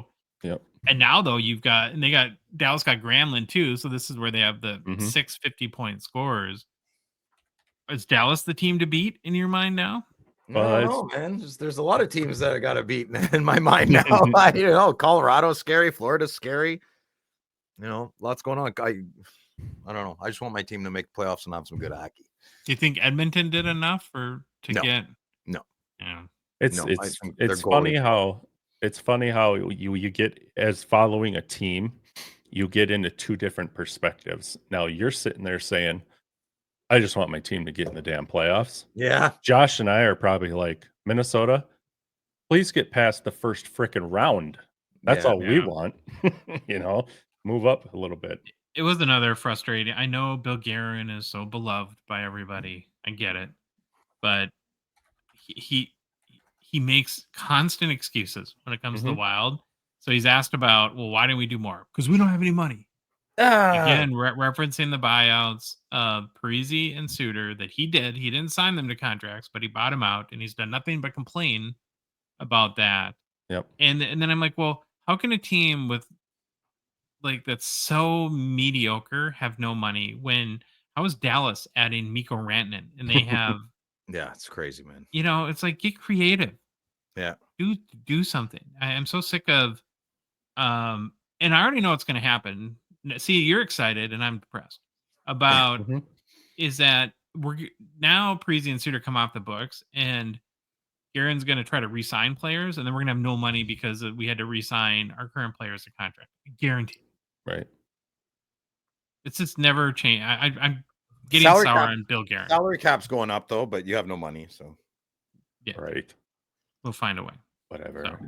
So moving on, the Colorado Avalanche. Yeah, it's a big got one. What I was projecting the Wild to grab, Brock Nelson, and then they also picked up William Dufour from the Islanders. In return, Colorado gave the Islanders Oliver Clinton, Calum Ritchie. Yeah.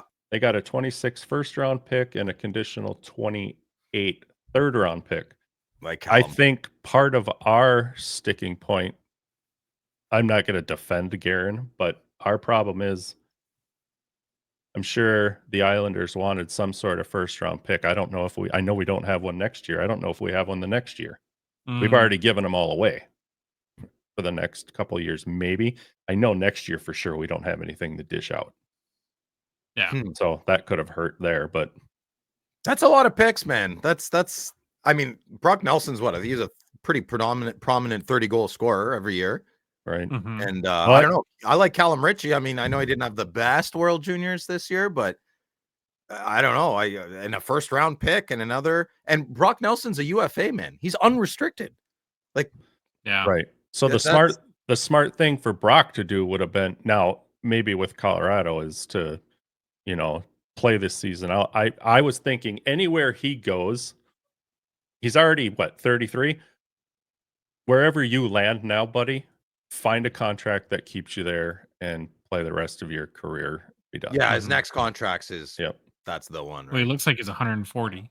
I know, yeah. That was a bad picture with that picture going around though. That was a bad picture. That was just bad lighting, bad picture. Yeah.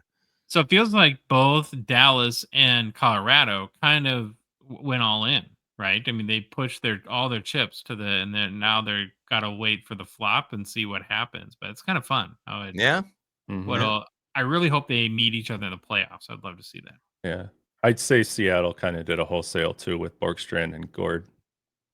They Yanni. just kind of cleaned up. All right. Next two. Start with this one.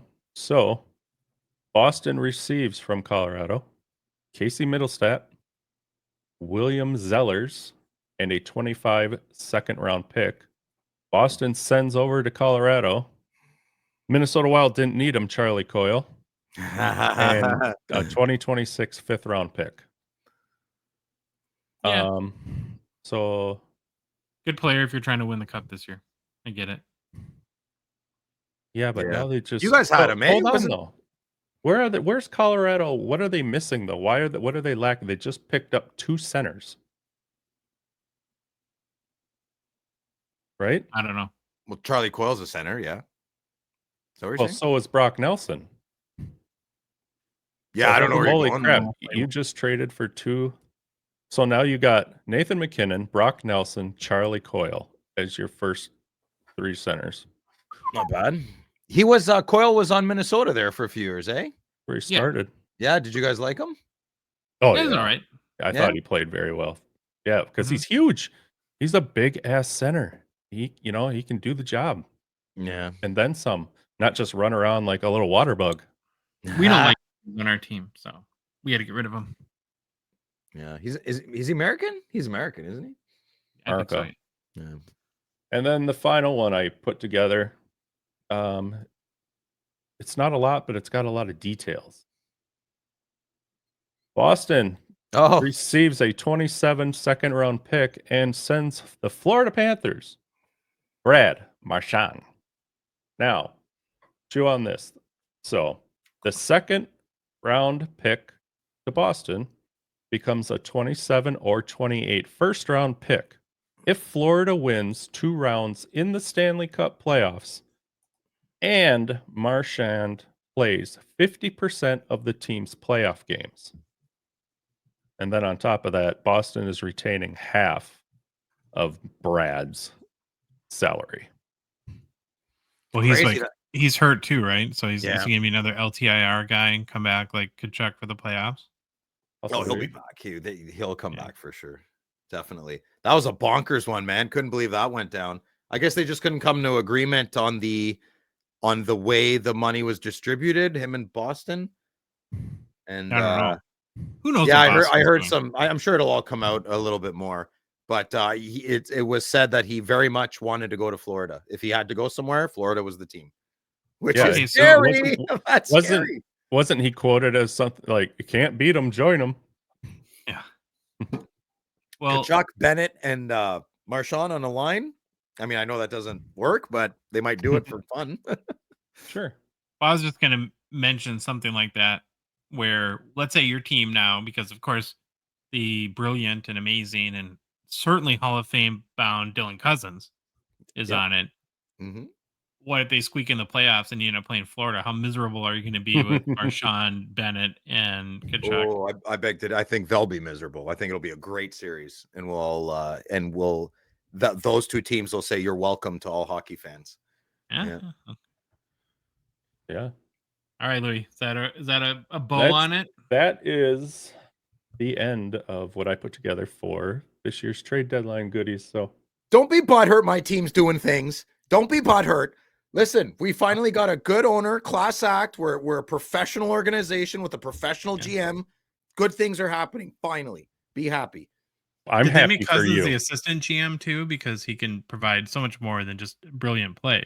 I don't know if I want him in the back. I don't know if I want him in any administrative positions. He spells his last name incorrectly. So Yeah. I can just see the structure right now. it's And phenomenal. usually when people mention your name and Cousins, it's in quite a different context. But Right. That's just you, Josh. That's just you. Family meeting after this, by the way. You're in trouble. we have one more hobby story to touch on briefly. 2, Uh, I added one. Oh, 2. Okay. Sorry. Ooh. Here we go. The next story is about Crazy. tariffs.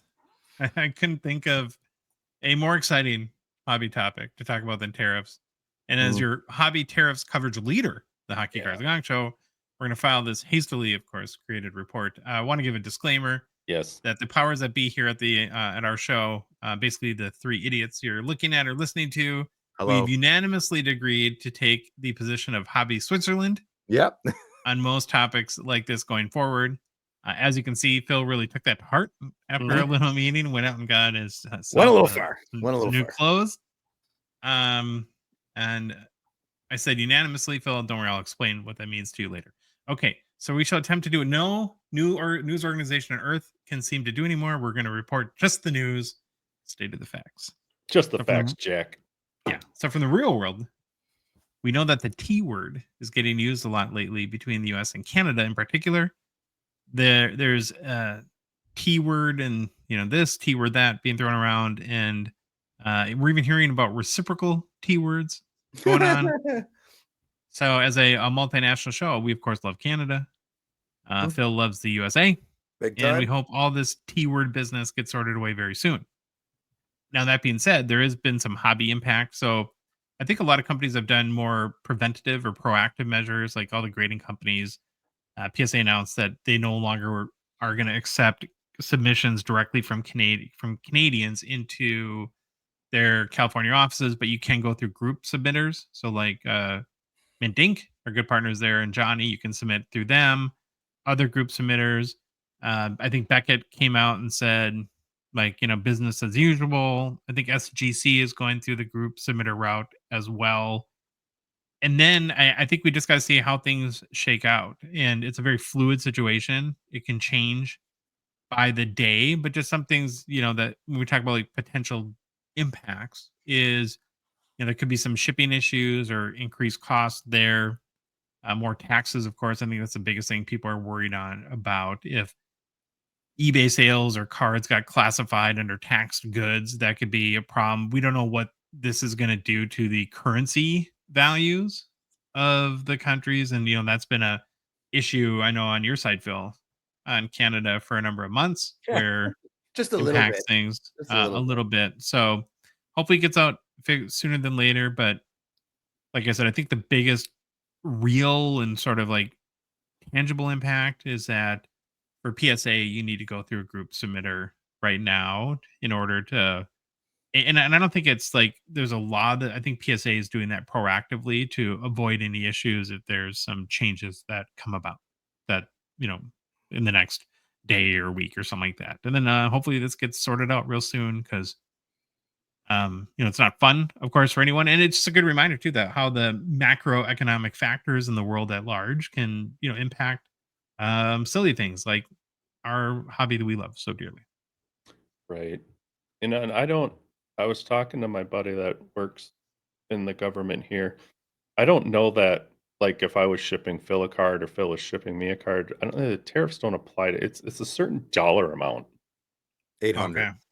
It's 800. Or is it? Okay. But it doesn't matter, Louis. When we ship back and forth, they're gifts. Oh, yeah. Duh.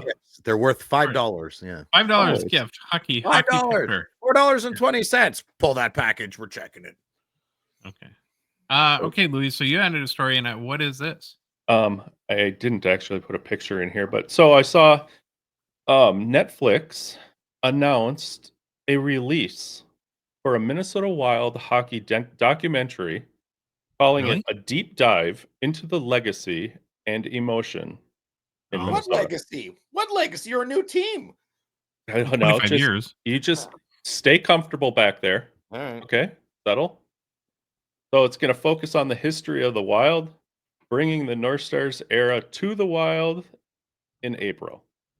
I read that and said it terrible, but they're Yeah, we're all- focusing on the history of the Minnesota Wild and bringing the North Stars era turning into the Wild this April 25th. I think it's coming out or something like that. Yeah, it was worse the second time. Oh. Whatever. So Netflix says that it's not just another sports documentary. It's a journey through the soul of the state of hockey, connecting the that's nice. legendary Minnesota North Stars era to the modern day Minnesota Wild. I should have just gotten rid of for that first sentence and said that. Well, that quote actually Yeah. sums it up very, very succinctly how we all feel, right? Right. The legendary Minnesota North Stars into the Wild. Yeah. Well, then they'll explore the challenges and triumphs of bringing a new, should have never happened, team to Minnesota. the hard work and dedication that went into building the Wild from the ground up. It will also feature exclusive interviews with the key figures from both eras, from the players and coaches to the fans who have remained loyal through thick and thin. We'll get to see the faces behind the scenes, behind the jerseys, the stories behind the scores, and the passion that fuels Minnesota hockey. Do you guys have a basketball team? Yep. Yeah. Yeah. The Timber Like NBA? Yeah. My Yeah. brother-in-law calls them the Wolves. It's kind of funny. Timber But- puppies. Timber puppies. Timberwolves. Yeah. I will definitely watch this. I'm a little. Is this like mass appeal? Does anyone else care? That's not from. No, I won't be watching that. See, I wouldn't care, but I wouldn't. See, that's where you are. You strike me weird because Why? I don't care what hockey team it was. I'd still watch it. Freaking hockey. That'd be cool. Yeah, I used to. Yeah, I go through phases. I go back and forth. Like I wanted to meet my heroes. I don't want to meet my heroes. I want to see behind the scenes. I don't want to see behind the scenes. Sure. I'm figuring it out. They must be up here. They must be spending a lot of time up here because I also saw they're doing the same thing with the Vikings. Oh yeah, it's like why Minnesota? I mean, again, the Wild thing was. I don't think it's that interesting of a story. I mean, this team was the North Stars thing is way more interesting because it wasn't. Right. We didn't lose our team because we didn't have fans, and the team was stolen, legitimately. And how much different? Sorry, go ahead. And then when the Wild come back, you're just bringing a team back to a market that had its team ripped off. It's not like so. And the city of St. Paul built an arena for them. They rebuilt the Civic Center, so. Yeah, that's weird. I hope they bring their A game, Netflix, that is, putting this together, because if you want a quick watch, there's that YouTube show where they covered everything in there, so it'd be And interesting Netflix to is see. good at that stuff. I have no. I'm not doubting it at all, but yeah. What they should do is like a documentary on our state high school hockey tournament. I think that would be way more interesting to people. Yeah, I don't think a lot of Canadians know about that. Yeah. Yeah. It's what's funny too is like Sports Illustrated follows it every year. You can go on their website and read about it. The tournament's been in Sports Illustrated magazine, when people read magazines, but it's a big deal. Yeah. Hey, listen. So, what would fix this? If the Dallas Stars, is that the only fix here? If Dallas has to come back to Minnesota? No, there's no fix. We're There's- just going to be part of being a Minnesotan is being bitter for life. No, Okay. there's No, always it's a solution. So, No. what would the solution be? Here is where the mess up happened, and we all knew it was coming even before it was said. By giving Dallas Stars, giving them the Stars, the name, Yeah, the name. we lost the name rights. So the Oh, year okay. before they left, all the jerseys changed to Stars and a star on the front. No Minnesota, no nothing, so that you could take it wherever you were going to bring it. Gotcha. You could be the whatever Stars. And as soon as that happened, my dad was like, they're gone. They're gone.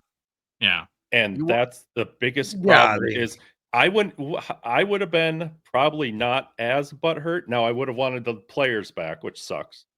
But if we could have just came back as the North Stars, I think it would have helped. That would have been better. That would have been way better. Yeah, like what? Well, they can't really what are they going to call them? The Dallas horizontal, like longitude, low latitude stars, right? Like, I don't know. There is sort of like the Star of Texas, right? Like, so there's a connection to Star Okay. there, but and then just the whole thing. It's like the Wild is like the name is just kind of a little bit like what is a Wild, right? I mean, that's the nobody.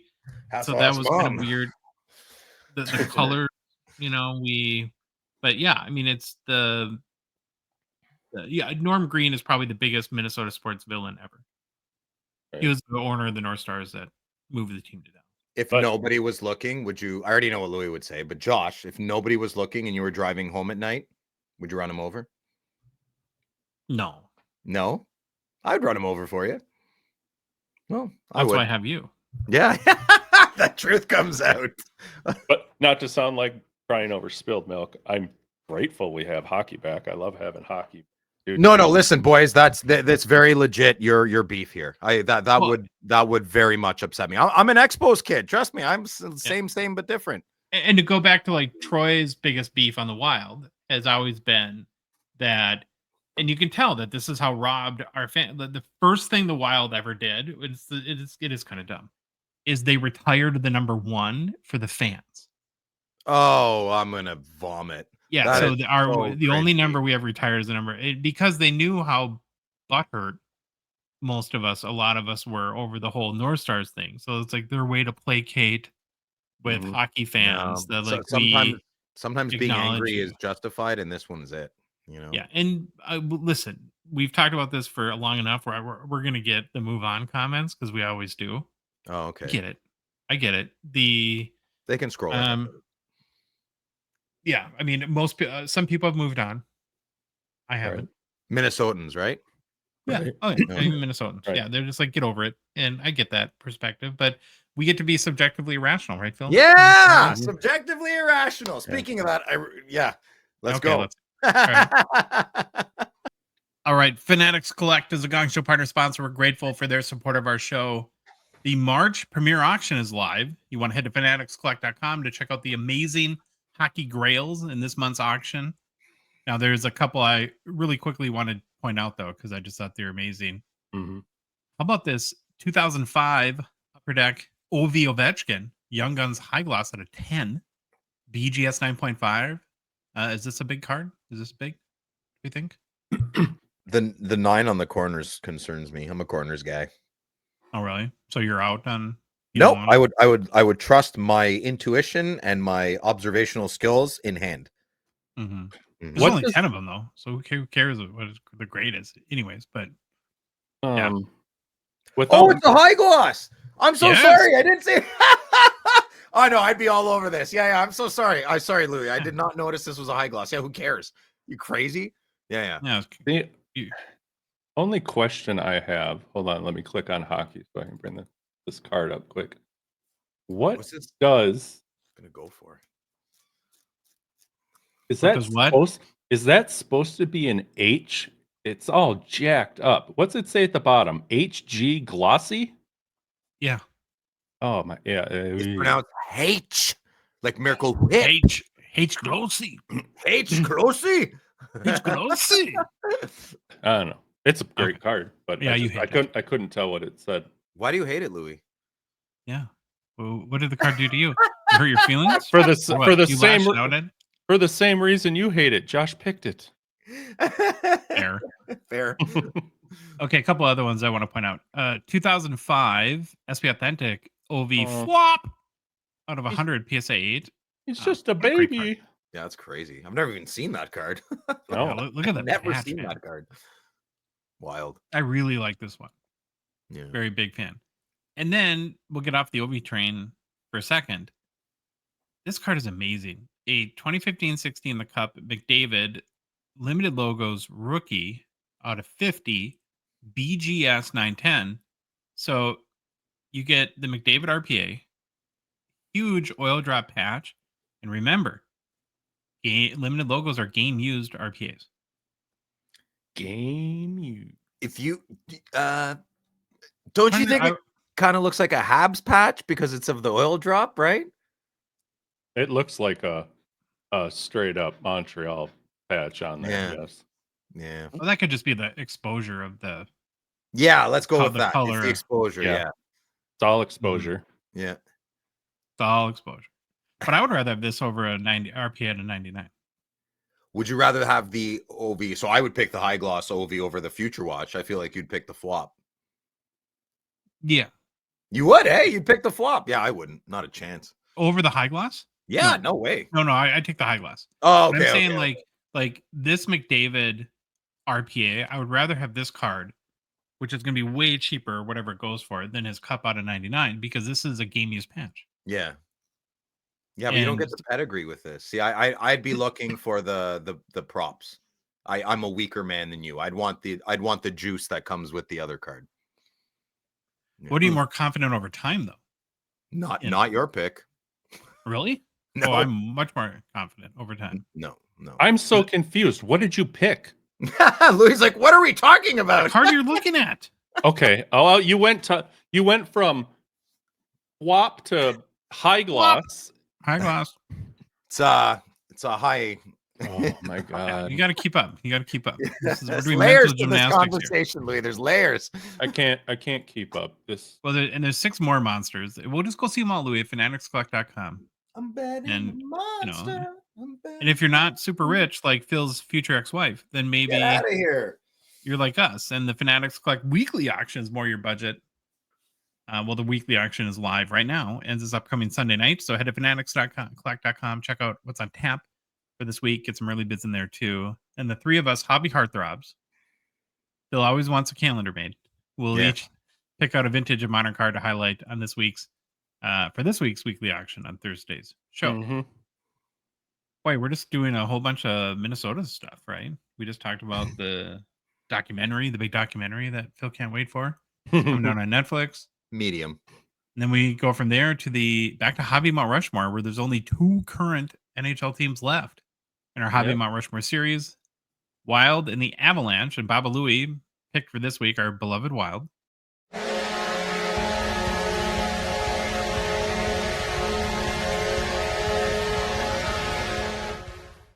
Yeah, why very not? emotional time for us, right? And Floor is So- yours, boys. Floor is yours. I have was nothing just to say. I'm curious to see how you did. I kept skipping through this because I didn't want to catch what you Oh. did. So well, I threw a curve. We talked about it the other day, and I've thrown a big curveball. So Okay. I'm curious as well to see how you're going to react to said curveball. First, real quick, in Hobby Mount Rushmore, we attempt to enshrine the 4 most deserving players from each team based on their stats, accomplishments, meaning to the franchising community, and then tie in their hobby markets. And it's the hobby markets that put some players on the Hobby Mount Rushmore and, well, keep others off. Now, like I said, Louis, we previewed this in the car the other day, and we'll see what you think. So, yeah, first nominee to the Minnesota Wild. You see how petty I am, Phil? I even picked the North Stars colors, the retros for the logo. Can I Kirill guess? Kaprizov. Oh, okay. Yeah. In 315 career games with the Wild, the 27-year-old Kaprizov has 183 goals, 4th most in franchise history, 199 assists, which ranks 11th most, 382 points, good for 5th most on the franchise leaderboard. After his rookie season, in which he had 27 goals and 51 points in 55 games, he was named the Calder Trophy winner.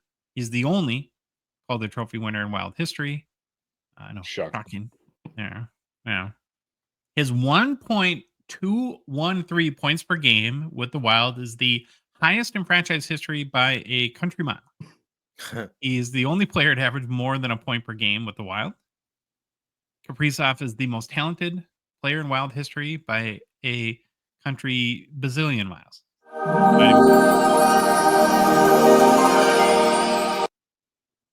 What was that? that was for What happened? Kaprizov. Oh, thank you. Yeah. And he's got the biggest hobby market by any Wild player ever as well. Per card letter sales history, more than 10,000 Kaprizov sold on the secondary markets in the past 12 months. Of those sales, 234 were for more than 500 US. And the highest selling Kaprizov card to date is this 2020 Metal Universe PMG Gold 101. BGS 7.5 sold for $28,800 US dollars in April of 2022. I really like this card, but that's a lot of money. Yeah. Yeah, it is. So I think the least obvious, the most, what am I trying to say? Everyone knew Kaprizov would be on there. So now the second one's pretty obvious too. Joining Kaprizov is Marian Gaborik. Before there was a Kaprizov, the player us Wild fans hung our hats on was Gobby, as Jacques Lemaire used to call him, who is really the Wild's first star player. Not a superstar. I wouldn't put him on the Caprician level, but definitely a star. Gabby's 502 games with the Wild over 8 NHL seasons is 11th most in franchise history. His 219 goals with the Wild is the most. Isn't that pathetic? Right. Our all-time Do you have leader in goals. has Any 200. player play 1,000 games? Yes. Yeah. Oh, wow. And he didn't make the Hobby Mount Rushmore. That would be Koivu, Same. I believe. And we'll see. Okay. Okay. As far as individual awards go, not much. Gabby did play in a couple of All-Star games. Yay! Marion was the team's first ever draft pick in 2000, went third overall. He scored the first goal in team history in October 6th, 2000. No, he didn't. He didn't? No, Darby Hendrickson did. Oh, Darby Hendrickson did. Yeah. Oh, I was foiled by ChatGPT. See, when I use it for research. Yeah, my bad. Fail. It's fine. Okay. He also recorded a 5-goal game. I do remember that game. Yep. Only one in team history. 2007 against the Rangers. He had 5 30-goal seasons with the Wild. Led the Wild to their first playoff appearance in 2003 when the team miraculously made the Western Conference Finals. And retired Gabby had Patrick 17. Waugh. Yeah. That was like the pinnacle of being a Wild fan. That was awesome. Yeah. That whole run. Over the past year, about 1,500 Gabrick cards have sold in the secondary markets per card letter sales history. Of those sales, one was for more than 500 US. The highest selling Marion Gabrick card to date is a 2006, the Cup, property of Stick 101, that sold for 1,025 US in January of 2007. There's no photo of this card, unfortunately, so we're showing a very close equivalent, a 2008 McDonald's base card. Yeah, I was going to say that's not a 101. Mm-hmm. Oh One my a minute. God. So from Kaprizov to Gabrick, we now go to the third spot on the Wild's Hobby Mount Rushmore is Zach Parise. Wow. So probably the biggest splash the Wild ever made were the 2 huge free agent signings on the 4th of July in 2012 when Zach Parise and the Marshmallow Thrower were signed to basically 1,000-year contracts. Well, 13 years to be exact, but it's felt like 1,000. Parise gets the third nod, of course, on the Hobby Mount Rushmore. Played 558 games at the Wild, 8th most in franchise history. 199 goals with the team is 3rd most all time. 400 points is 4th most. He was a one-time All-Star and served as alternate captain. I mean, this is how bad it. I mean, you're like scraping at the bottom of the barrel here for stuff for these guys. For most of his tenure, did help the team reach the playoffs in 8 of his 9 seasons. Probably, how many of those did we lose in the first round? All 8? Sure. I'm sure. Yeah. So I don't know. Anything you want to say about Parise? You shocked with that one? Agree with that one? Or Louis? Not from a hobby market standpoint. This was, so side note, this was a really odd one for me though, because I was happy to have him here in Minnesota, but the Devils fan in me was like, "Oh, what are you doing? Oh. You're getting rid of your captain." But he does have Minnesota ties too. Like we talk about Shattuck St. Mary's down in Faribault a lot. His dad was a big, must be donor there after his NHL career. JP Parise, one of the arenas at Shattuck is named the JP Parise JPP Arena. He has a bigger, Parise has a bigger market than Gabrick hobby wise. So over the past year, 1,750 Parise cards have sold in the secondary markets. Of those sales, 3 were for more than 500. And the highest selling Parise card to date is this 2005-6, the Cup RPA out of 199, BGS 9.510, sold for $760 US in March of 2022. So we have Kaprizov, we have Marion Gabrick, Zach Parise, and this is where Spurgeon. No. No. This one got really Richard tough. Park. And in my estimation, honestly, there's no like clear person in my mind. Now, maybe some will have that opinion that there is, but not for me for the 4th spot. So I spent a couple of days thinking about number 4. Couple of days. And I prepared and I'm going to go off the beaten path on this one. Maybe shock the world. Just say it. What is it? Maybe not. The 4th member of the Minnesota Wild Hobby Mount Rushmore is Brock Faber. Doesn't take you long to get on the Hobby Mount Rushmore in Minnesota. Well, that's by default. He wins by default. Well, you got to hear my case, right? And before anyone poos themselves, sorry, Louis, is that too soon for that? I already did, so it's too damage is done. Oh, okay. I got a blood test tomorrow. I'll find out what's going on. Brock Faber is in his 2nd season with the Wild. And he's a defensive defenseman that doesn't score a lot of points. So how am I doing so far? Is this going well? I feel like you're laying something up here. Here's the case, though. He's a Minnesota kid through and through, and to us, that's important here, right? Went to Maple Grove High School. He was the captain of our Minnesota Golden Gophers. Row the boat, Skyuma. And he should be the cornerstone of our defensive core for a decade or more. And when you go back, and it was almost crazy, it seemed, especially at the time. But so the Gophers lose in the national championship game to Quinnipiac, unfortunately. And then the next couple days, right after that, in the spring of 2023, Faber signs with the Wild, joins the team. And after, like, Louis was like a game or two, you had all this stuff coming from Guerin, and writers are like, this guy is like incredible. Like, he's playing like a 10-year veteran in game 2. And, you're like, okay, yeah, blah, blah, blah. But he's kind of lived up to that. I mean, he was the youngest player in the entire Four Nations tournament last month. He's really, really, really good. And so I did a bunch of research. I looked at a bunch of like scouting analysis, like, why do people like Brock Faber so much? And here was sort of the consensus. He's a right shot defenseman who can play huge minutes, shuts down top forwards, skates at an elite level. Like, you hear a ton about his skating. Brings leadership. He's a captain of the Gophers and just natural, likable kid. And is already playing like a top pairing defenseman. And he's just getting, he's going to be like a franchise cornerstone here. So there's a lot of futuring with this pick. But I'm just really, really confident that he's going to be a very good hockey player for this team. I'm sure he'll be the captain of the Minnesota Wild at some point. And despite his position, he just has 7 goals, 24 points in 59 games this season. He's also got kind of a big hobby market.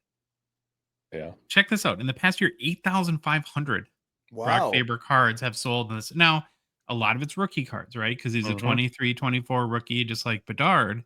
But still, though, 8,500 sales on the secondary markets and 39 of those were for more than 500 US. The highest selling Brock Faber card to date is this 23-24 Upper Deck Young Guns High Gloss, sold for $2,500 essentially this past November. So I had Kaprizov, Gaborik, Parise, and Faber. Now we'll get to snubs and honorable mentions. So there's 2 probably, especially in the context of Faber, maybe some people think big snubs. Hey Josh, don't feel too bad. I used the colors too. There you go. Love it. The first snub is the most obvious one to be Mikko Koivu. He's the franchise leader, Phil, in games played, goals, and points. He played over 1,000 games with the Wild. He's the longest serving captain in franchise history. His number 9 was retired in March of 2022. So we have the fans. You're welcome. Koivu. Thank you. And he was great at faceoffs, because that's all anyone ever talks about here with Mikko Koivu. Oh, so good at faceoffs. So good at faceoffs. Now, would he be on the Wild hockey Mount Rushmore? 100%. There's no way to leave him off of it. But we're doing a hobby Mount Rushmore, and he had less than 500 cards sold in last year on the secondary market. So how do you put him on the hobby Mount Rushmore? Nobody buys cards. So that hardly anyone cares. The next snub I was sort of anticipating, because I thought about this too. Well, it's like, how do you if you're going to future Brock Faber into the Wild's hobby Mount Rushmore, how do you leave Matt Boldy off of it? Right? Because Boldy obviously has way more offensive upside. He's got a big hobby market as well. The problem with Boldy, and you would never know this if you just look at the box score, because his box score is always pretty decent, is he completely disappears. He's so hot and cold, Phil. Like, he'll have a month where you're like, is amazing. You're like, oh my gosh, he's like going to be a star, right? And then he'll completely disappear. Yeah, like, I can't do that. You're on a milk carton for the next month, right? And it's just so up and down with him, and I just wish he was much more consistent. But I don't know, Louis, do you agree with that assessment or disagree with it? No, you're right on. Yeah, so that's why I left him off. And then, I mean, there's a couple other names. Zuccarello is kind of a fan favorite, and he's Kirill's best friend. Now, you don't like best friends on teams. But No, get rid of him. You'll thank me later. what I love about this picture about Zuccarello, if you're watching on YouTube, is it illustrates he's got one of the longest sticks in the NHL, and he's tiny. It just looks ridiculous. Like he took dad's stick to the rink or something like that one day. Maybe some people would go on the marshmallow thrower train too. I don't know. He played a lot of minutes. He was a good defensive defenseman. Mhm. But he honestly, and if I'm being like, we call him the marshmallow thrower because he has the softest shot ever, but he killed the culture here. He absolutely like ruined. Yeah. And he's such a cancer to a locker room. He seems like a really crabby, miserable person from everything that you read about him. But I don't know. And is that fair, Louis, or was that an Yeah, unfair he's statement? he's probably top 2, 3. Well, Faber will take a spot there now too, but he was a great defensive player. I'll give him that. He did a good job, but I just can't. The attitude from him kills me. It sounds like he made everyone on the team miserable. Yeah. And it sounds like that's what happened in Dallas too. What about goalie? Did you know Backstrom on there? Or So Blair I was making notes. If I were to put Yeah. now Zuccarello, good to have on there. He was a good player when he came, popular guy. But let's not. I put Backstrom, Dubnyk. I think you could put everybody loved Brunette, Brian Rolston, Jason Zucker, but there's no hobby market there. There's no hobby seeing these guys. Yeah. Well, the biggest one, the hobby, Derek Bugard was a huge franchise. Boogeyman. Boogeyman. But he had cards sold last year in the secondary markets. And, the one sort of goalie would be Flower, but he's at the end of his career. We haven't made it out of the first one playoff series. We got swept. Or did we win a game against Dallas last year? We probably got swept. And so it's like, how do you and then you have to look at like Flowers. You have to sort of parse out like, well, where does his hobby chase come from? Is it more people that are Penguins fans, or that whole sort of, how much is it because really tied into the Wild? So that's why, right, wrong, or indifferent. That's why I went with Faber. Did you look and remember or have it jotted down off the top of your head? In the past year, how many Flower cards have sold? Very similar to Faber. Well, because Yeah. I'm trying to think of him as a Wild player. I want the hobby, all that to tie into just being on the Wild. Nothing else. I don't want to think of him as Pittsburgh. If Well, he's a were to have backup to goalie. be I mean, he's a on really here. good backup goalie. He's 40. I'm glad I'm kind of not glad he's on the team, to be honest. I love Flower, but it's put us in this whole weird Jesper Wallstedt sort of situation where we've had the Right. number one goalie, who I actually don't. I'm pretty sure that would be Dustin Wolf at this point, but Right. but who never gets to play. And so it's like, I don't know why they kept Flower. If you have Gus is pretty good. Like, he's Gus is not fine, saying he's Patrick Waugh, but you're killing Wallstead, and you're also hurting is McIntyre. McIntyre. Yeah. So, all right. I Well, don't know. Hey, good problem to have, a 40-year-old goalie that plays like he's 28 still. Yeah. So, Well, Fernandez. Manny Annie, Fernandez. Yeah. Do you guys like him? Yeah. Do you know Well, Handy then there's Mandy? Minnesota kids like Bruno, like Louis mentioned. Manny, Darby Hendrickson was always a big favorite. He was a coach here for a million years until last year, but Rolly the No. goalie. Rolly the goalie. yeah. Okay, so yeah, we'll see. If you think I was an idiot for putting Brock Faber on the Mount Rushmore, let me know. You're not. Believe me. It's not the whatever team Mount Rushmore. It's the whatever Mhm. team hobby Mount Rushmore, and he fits in. He fits the bill. Yeah, he's awesome. But he's never going to be. I almost don't even get the Faber hobby market a little bit. It doesn't make sense It shouldn't to me. be what it is. Yeah, because he's just not the type of player that typically has a big hobby market. Although I'm love that the fact that he's on our team. It's not like a knock by any Right. stretch about that. But I don't know, Phil. Maybe Jake Sanderson and Brock Faber, Team USA, for many years to come could be pretty tough. Sanderson's shooting the puck a lot more. I didn't think he was going to be a shooter, but yeah, he's developing into something real special, man. My team can benefit and your country can benefit. So let's hope for Jake's sake he does keeps developing well. All right, well, that was fun Well. to indulge our Minnesota fandom a little bit. Mm-hmm.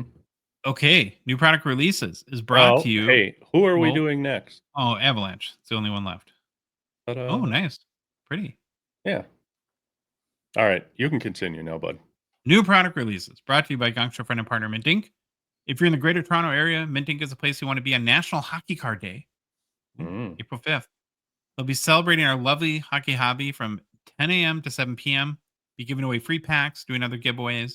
Like everything there, it'll be action-packed and fun. Reserve your spot for free on mintinc.ca. And while you're on the website, maybe pick up a box or two, maybe Series 2 or Wednesday's EX-2000 release. Because mintinc.ca is I think it's a service to Canada and the hockey hobby, Louis. I'll explain to you, bud. So you know Phil, right, Louis? You know Phil? The You met him? loud guy? Yeah, the hairy hands guy that does all those like weird product review videos. Yep. Well, he's got this new girlfriend, Louis, and he Okay. goes on and on about just Yeah. that Phil guy, very smitten kitten over this lady. So, anyways, Phil, he was planning a romantic getaway and wanted to take this new sugar plums, as he calls her, on a little vacation. Oh, I can't He wait finds to know where I'm going. He finds a quaint little bed and breakfast in Flin Flon, which Oh, is on the border of Manitoba. I know where Saskatchewan. Flin Flon it's is. Yeah, I know where Flin Saskatchewan. Flon Yeah. is. Yeah, and he That's tells not me that That's not What? unknown. Flin Flon, Oh. pretty people know where that is. that's Mhm. fine. All right. Okay. Well, I'm just telling you the story. I'm telling Louis the story Okay, that Phil told okay, me. yes, go ahead. Tell my Okay. tell my story. Well, he finds a quaint little bed and breakfast in Flin Flon, and he tells me that he's ready to book it, but he can't do it. He can't get over the hump. And I'm like, well, why? Was it something with the girl? And he's like, oh no, she's great. So he says this, Phil. He says, what if there's no hobby shops in Flin Flon, and I need to pick up maybe another box of Series 2 for me and my sweet lady to open together at the the bed and breakfast? Mm. Well, Louis, all I had to do was remind Phil that Mint Inc. can ship anywhere in Canada. Oh, And all he has to do is place his order and have it shipped right to that little bed and breakfast in Flin Flon, and he's good to go. A lot of Shoot. people call me a problem solver, Louis. I solve problems like that. Giving me a Yeah. hockey box when I'm on my honeymoon, I feel like you're a problem. giver. Honeymoon? oh, we're already to Whoa. the honeymoon stage. Whoa. That's what you said. Isn't that what you said? No, I said romantic Oh. getaway. No, Yeah. I'm not Oh. getting married. No. I don't need to tell the government I want to spend my life with someone. I'm good. So you just told her on a national podcast, an international podcast, that she's not marriage material, or what? No, we've talked about it. She knows. I'll get the tattoo. I don't want to buy a ring. Get a tattoo. It's better. More Okay. permanent. Okay. Interesting. Well, that was a great story I told them, huh? It's hard to argue. Thank Fake you. Phil, not real Phil. Oh, you're killing Okay. me. Good job, Flin Flon. Big day for me. Oh, hey, Kobe came in. Hey, Kobe. This Wednesday. Been waiting for with bated breath for so long. Skybox EX-2000 is coming out. We're going to do our preview today. It's happening, Phil. It's happening. Yeah, let's go. I'm getting You excited, got- too, man. Phil and Cousins, and I get Skybox. Yeah. My Skybox release. So to understand why this is a big deal, you have to again know the story behind it. So you have Jean McLeod, who's been on our show, very very wonderful, talented, nice lady, and her husband Earl founded the firm Arena Design. So if you look into hobby history and from not just hockey but all sports, you'll know that Arena Design is kind of the on the Mount Rushmore of hockey card or sports card designers or influencers, whatever you want to call it. So her and her husband Earl created Metal Universe, PMGs, Jambalayas, all the Fleer products we love. Basically the whole 2012 Fleer retro set, which is my favorite set. And in 1995, they were at Fleer, and Fleer bought Skybox.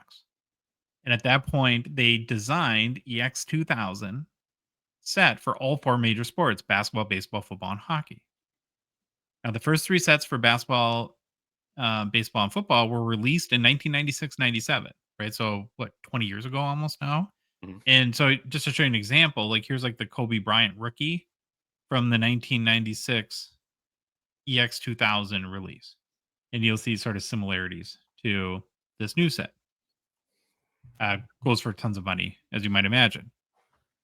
So after Gene started working, well, okay, so then they released the 3 sports, and then Fleer loses the NHL license, and so there's no hockey, and it gets shelved and never goes on, never is a product. Ooh. Ooh.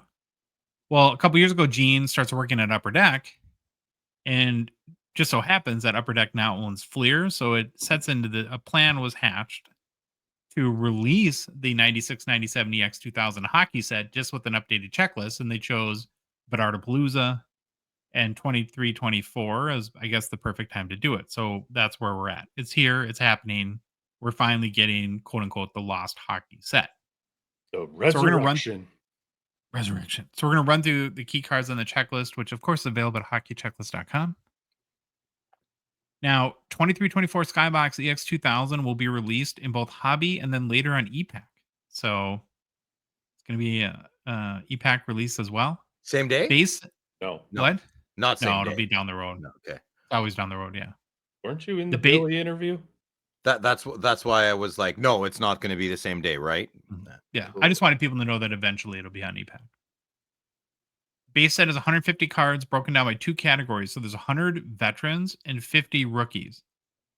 There's no legends like in the base set, but there are some legends in the insert and autograph sets, which we'll cover in a little bit. Both the veterans and rookies have largely the same parallel structure. So you got a base card, then there's the all access credentials, and here's like the only difference in all the parallels between vets and rookies is that in veterans, the pack odds for this card is 1 in 108, and rookies is 1 in 216 packs. Then there's a credentials out of 499 parallel, credentials blue out of 299, essential credentials out of 99. So here's one of the big cards. Essential credentials gold out of 50. All access credentials gold out of 10. And VIP credentials 101. Purple? So here, purple. So all these credential cards are, essential credentials it's not like they don't have like a super distinctive design or look like a jambalaya does, where you it's evolved a little bit. There's cards that are more just acetate and foil. There's cards like these that have a shadow box. And the one concern I have over this set, and I've talked to some people about this, is if you go back to the gold card, the Quinn Hughes, I think, Louis, just like one back. So to make some of these cards work, they had to, there's some very intricate die cutting that had to be done around the player and sort of the shadow box. So can you kind of see like on this Quinn Hughes, they sort of left a sky background behind him, and then there's the shadow box behind that. I just don't know how that's going to look in hand because it looks a little strange. And if you go back a little bit more, we can see some other examples where they, I guess, weren't able. So like here in the Logan Cooley, in the nether region, between his legs there, they had left a little bit of the background in the card. Go back one more. Oh yeah, what's up with that? There's the Matthew Nyes. You got some of that in the behind the stick. Apparently it was just too fine. You got Fantilli there as well. That's like the only thing giving me pause right now. But in general, I think the cards are pretty cool. Like Flower a little bit under his glove there. But again, now fast forward back to the Quinn Hughes. That's like the worst. That just doesn't look great. Doesn't, right? Looks like it was cut with hand scissors. Yeah, a little bit.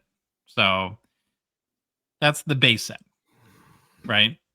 Now, moving along, I think an important point to make here too, like anyone that's kind of maybe considering or interested in this set, this is not an auto specific set, because what they did, and probably should have said this before too, is they kept it very Like the whole configuration of the set is very consistent with what would have been done in 1996. And now every product has like a billion autos in it. And so if you only want to open up boxes where you're guaranteed an auto or something like that, this is probably not going to be the product to you. It's more of like base parallels and inserts that, and which is my jam, which is why I'm kind of really into it. But I think that's important to know. Now, there are a couple of autograph sets in this product. The first one would be autographics. There's a set for both legends and rookies. For rookies, there's 28 players on the checklist. It's 1 in 40 pack odds to hit one of these cards. Vets and legends is a little bit tougher at 1 in 280. Now, if you're wondering which legends have an autographics auto, you have Luke Robitaille, Modano, Mike Modano. Ray Bork and Patrick Waugh are probably the biggest legends names. And there's 2 more auto sets that we don't have images for. We have the base cards that are not auto that we'll see in a minute, but Stardate 3000, which is 1 in 576 for pack odds. That's all vets.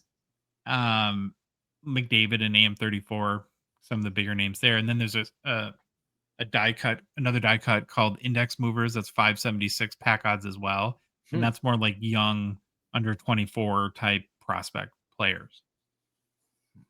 There's 7 insert sets in the Skybox EX-2000 release. Hey, before you move on, because I was on mute and I didn't stop you in time. How do you like the auto there? I'm digging that. It's nice, yeah. Oh, sort of the vertical. Yeah. Yeah. I like it better than if it was over his body or something like that. Oh, yeah. Way well, better. Correct. But I like where it is. I think it looks super cool. All right. As you were. Sorry. No problem. So there's 7 insert sets in 2324 Skybox EX-2000. A lot of die cuts. So that's another thing that you need to understand about this set is if you hate die cut cards, you're probably going to be disappointed with the inserts. One of them that's not a die cut that looks really cool is called Double Helix. There's 25 cards in the set. We're showing a Gretzky. It does include vets, legends, and rookies. The base is 1 in 288, and then there's a gold that is really tough odds, 1 in 2,880, and I think pictured as the gold parallel. Now, did you say this? Did you say this earlier? I mean, remember, it's 1 in 2,880. You only get 2 cards per box, right? Or per pack. Per pack. You get 48 cards in a box. Okay, but 2 per pack. It's just like, holy best balls. And again, that goes back to Louis. I don't think they would design a box like that today, but they're sticking to the bit, right? What would what happened in 1996? Oh, that's cool. Still just different. The next basketball or you know. The next insert's called Exceptional. So here we get into die cuts. There's 30 players on the. So this is almost has like a jambalaya sort of.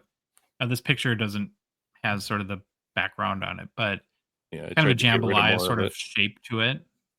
I want to see these in hand, like what the sort of the technology or the look of it is. But I like stuff like this, so I'm hopeful that I'm going to like this card. 1 in 576 pack odds, 30 players. So that's like almost 1 in 17,500 to hit every specific player. It's going to be pretty tough.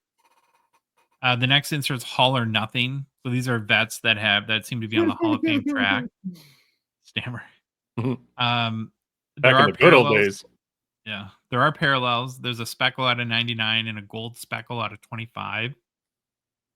And now we're into like the crazy die cut aspect of it. So Index Movers.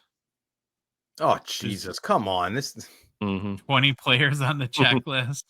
All young prospects. Speckle out of 99, gold speckle out of 25 parallel. So this isn't your jam, Phil? No, die cuts are not my jam in general. I'm excited for this set to come out. I'm excited to hold the Double Helix card, and I think there's another 1 or 2 other inserts I'm really excited to see. So I'll definitely be buying singles of this set more than boxes. Now, are you like handsome Greek man? Yes, I know. I could have answered that too. Are you like crazy? Don't like any die cuts like this? Yes. Or like cheddar? I mean, so this drives you nuts too? Don't like it. That you Nope. can- No. Okay. No, That's don't just- like. I really just- don't like. I don't like a non 2.5 by 3.5 card. Got it. Because I could do this, like the jambalaya kind of look. Yeah, no, not I tiny, can't. But No. I'm not that one. Maybe. Well, that reminds me of the go back to the stammer. That reminds me of the 2022-23 Parkers, which was the Today's Riches. Is that the one Yeah. that kind of Yeah. Yeah, very had that similar sort of arc at the top of the it? jukebox This- card too. The Not that I'm jukebox trying to card. beat anything up here. I'm just because I'm Yeah. giving my opinion today. I like this. I think it's cool. I'm just not interested in arrow looking hockey card myself. Mhm. Sure. Yeah. But I love the attempt. I think it's a good arrow as far as arrows go. That's an arrow I'd pick. Well, and this is a 25-year-old. Yeah, what are you supposed to do? Yeah, exactly. It's Yeah. not really a choice. They made the decision to go with the set, so they're going with the designs. 100%. Yeah. Okay, so net assets is a goalie insert, another die cut. I like this one. Yeah. Yeah, I think that's pretty cool. Dominic Hasek in the Buffalo uniform is pretty awesome. 1 in 27 pack odds. So again, you're not getting a ton of parallels on these inserts either, because the parallel thing is a newer thing. Okay, Phil, we're gonna go back to crazy die cuts. Reverberation is Oh my goodness. yeah. Oh, didn't change it. Yep, 100 or 1 in 40 pack odds, top vets and rookies. So, yeah, Phil. Now, between this one and the arrow one, if you had to pick one you like better, This one, because it refracts. Yeah. and it's got the kind of cool like sound reverberation coming from. It's like Yeah, it's sciencey. I like it. Yeah. Is it yeah, it's kind of like a sciencey part. And the last insert is another die cut. Stardate 3000. 25 cards on the. So even this you can't get behind, where it's like I would just- love. I wish this was a regular card. Yes, I would. Look at this primordial soup he's skating in. This is fantastic. But why? yeah, did they you have like to you die like cut it? space cards. So this I is love a- space cards. I'm a huge space guy. Yeah, 1.21 gigawatts. Come on, Marty. Okay, so the start date is 1 in 6 pack odds for base. There's speckle out of 99, gold speckle out of 25, and then printing plates here too. So that's the set. I mean, it's not huge. Now, what to expect in a hobby box? We talked about this a little bit, but you get 24 packs in a box. There's 2 cards per pack. Again, sticking to the 1996 format. In a box, you'll get 2 base set parallels or base set rookie parallel cards, 12 base rookie cards, 8 inserts, 24 base cards. And then again, don't expect an auto in every box. They're going to be a little tougher. So in Canada, pre-sales on Mint Ink are right now at about 340 Canadian. So you can go to mintink.ca. God, That's Yeah. it's a little higher than I thought $230. there, man. I thought this was going to be one on the more mid. It's probably the Bedard tax thing, I'm guessing. Oh, that's what it is. Yeah. And then US pre-sales are about 230 US, like at David Adams, places like that. So that is EX-2000. What do you guys think? I think it's very different, and I'm very excited to hold these cards in hand. I really need. I'm going to give that Stardate 3000 card a chance. I'd really like to see it. If it's well produced, I might want to put that bad boy in my PC. I'm excited to see that. Yeah. Yeah. I have a hard time trying to predict how this is going to do, because I'm obviously a Fleer nut and Rube, and I love Fleer. this stuff. It's my favorite kind of type of card, so I'm not a good person to try to get a temperature read from. right. And so I'm really interested what you guys. I mean, is this going to resonate with people, do you think, or is it? That's kind what of I'm worried is about, it really bro. nichey? 340, 340 up here. My money's not. I get so blurry all the time. Money is a hot commodity up here lately. So I really thought it was going to be like 200. I thought it was going to be. Yeah, I thought it was going to be like 180 to 200.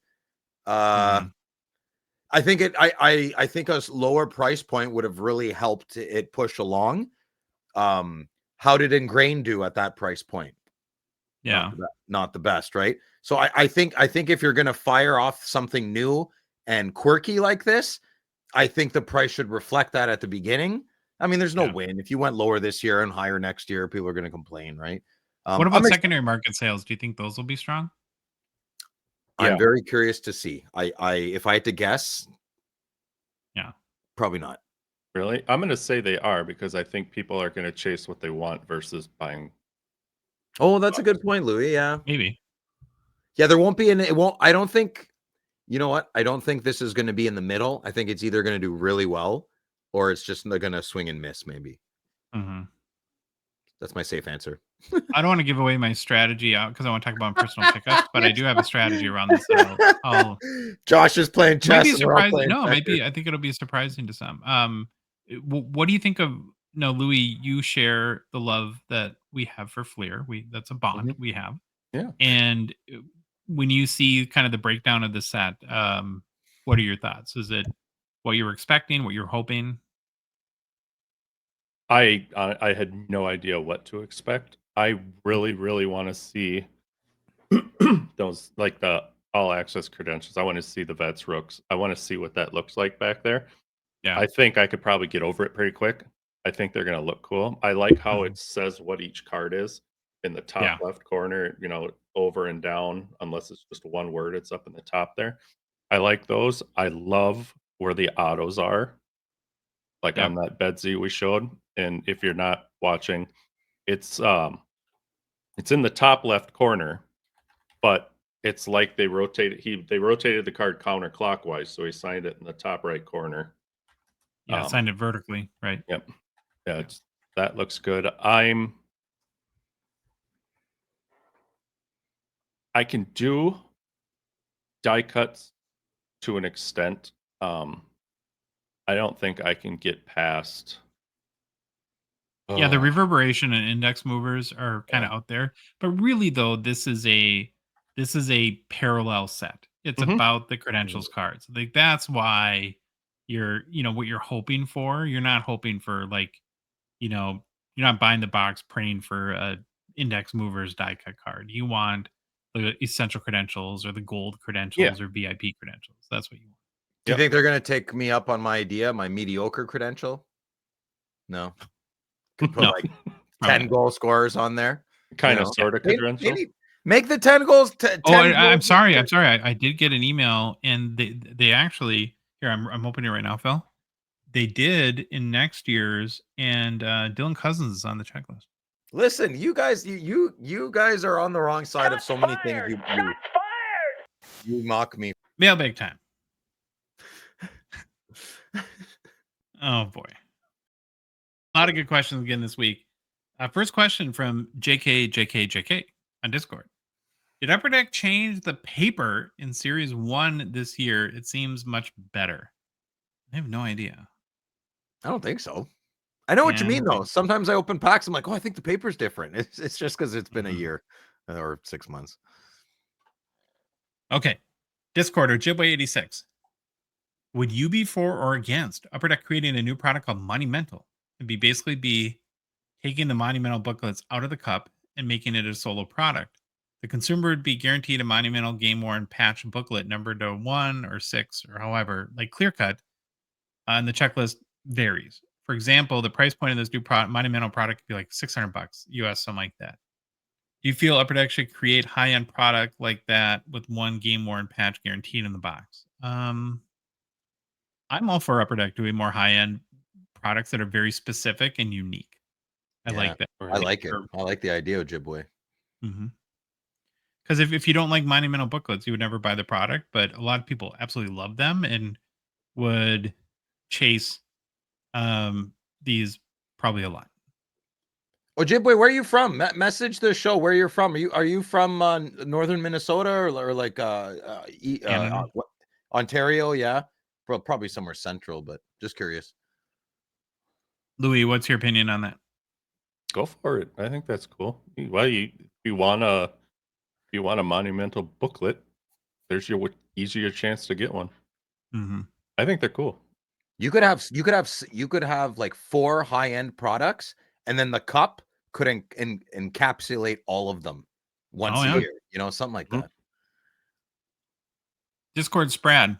He says, thanks to hockeychecklist.com. Oh, thanks to you. Never heard I of was it. able to see Logan Cooley will have mega patches in 23-24 Premiere.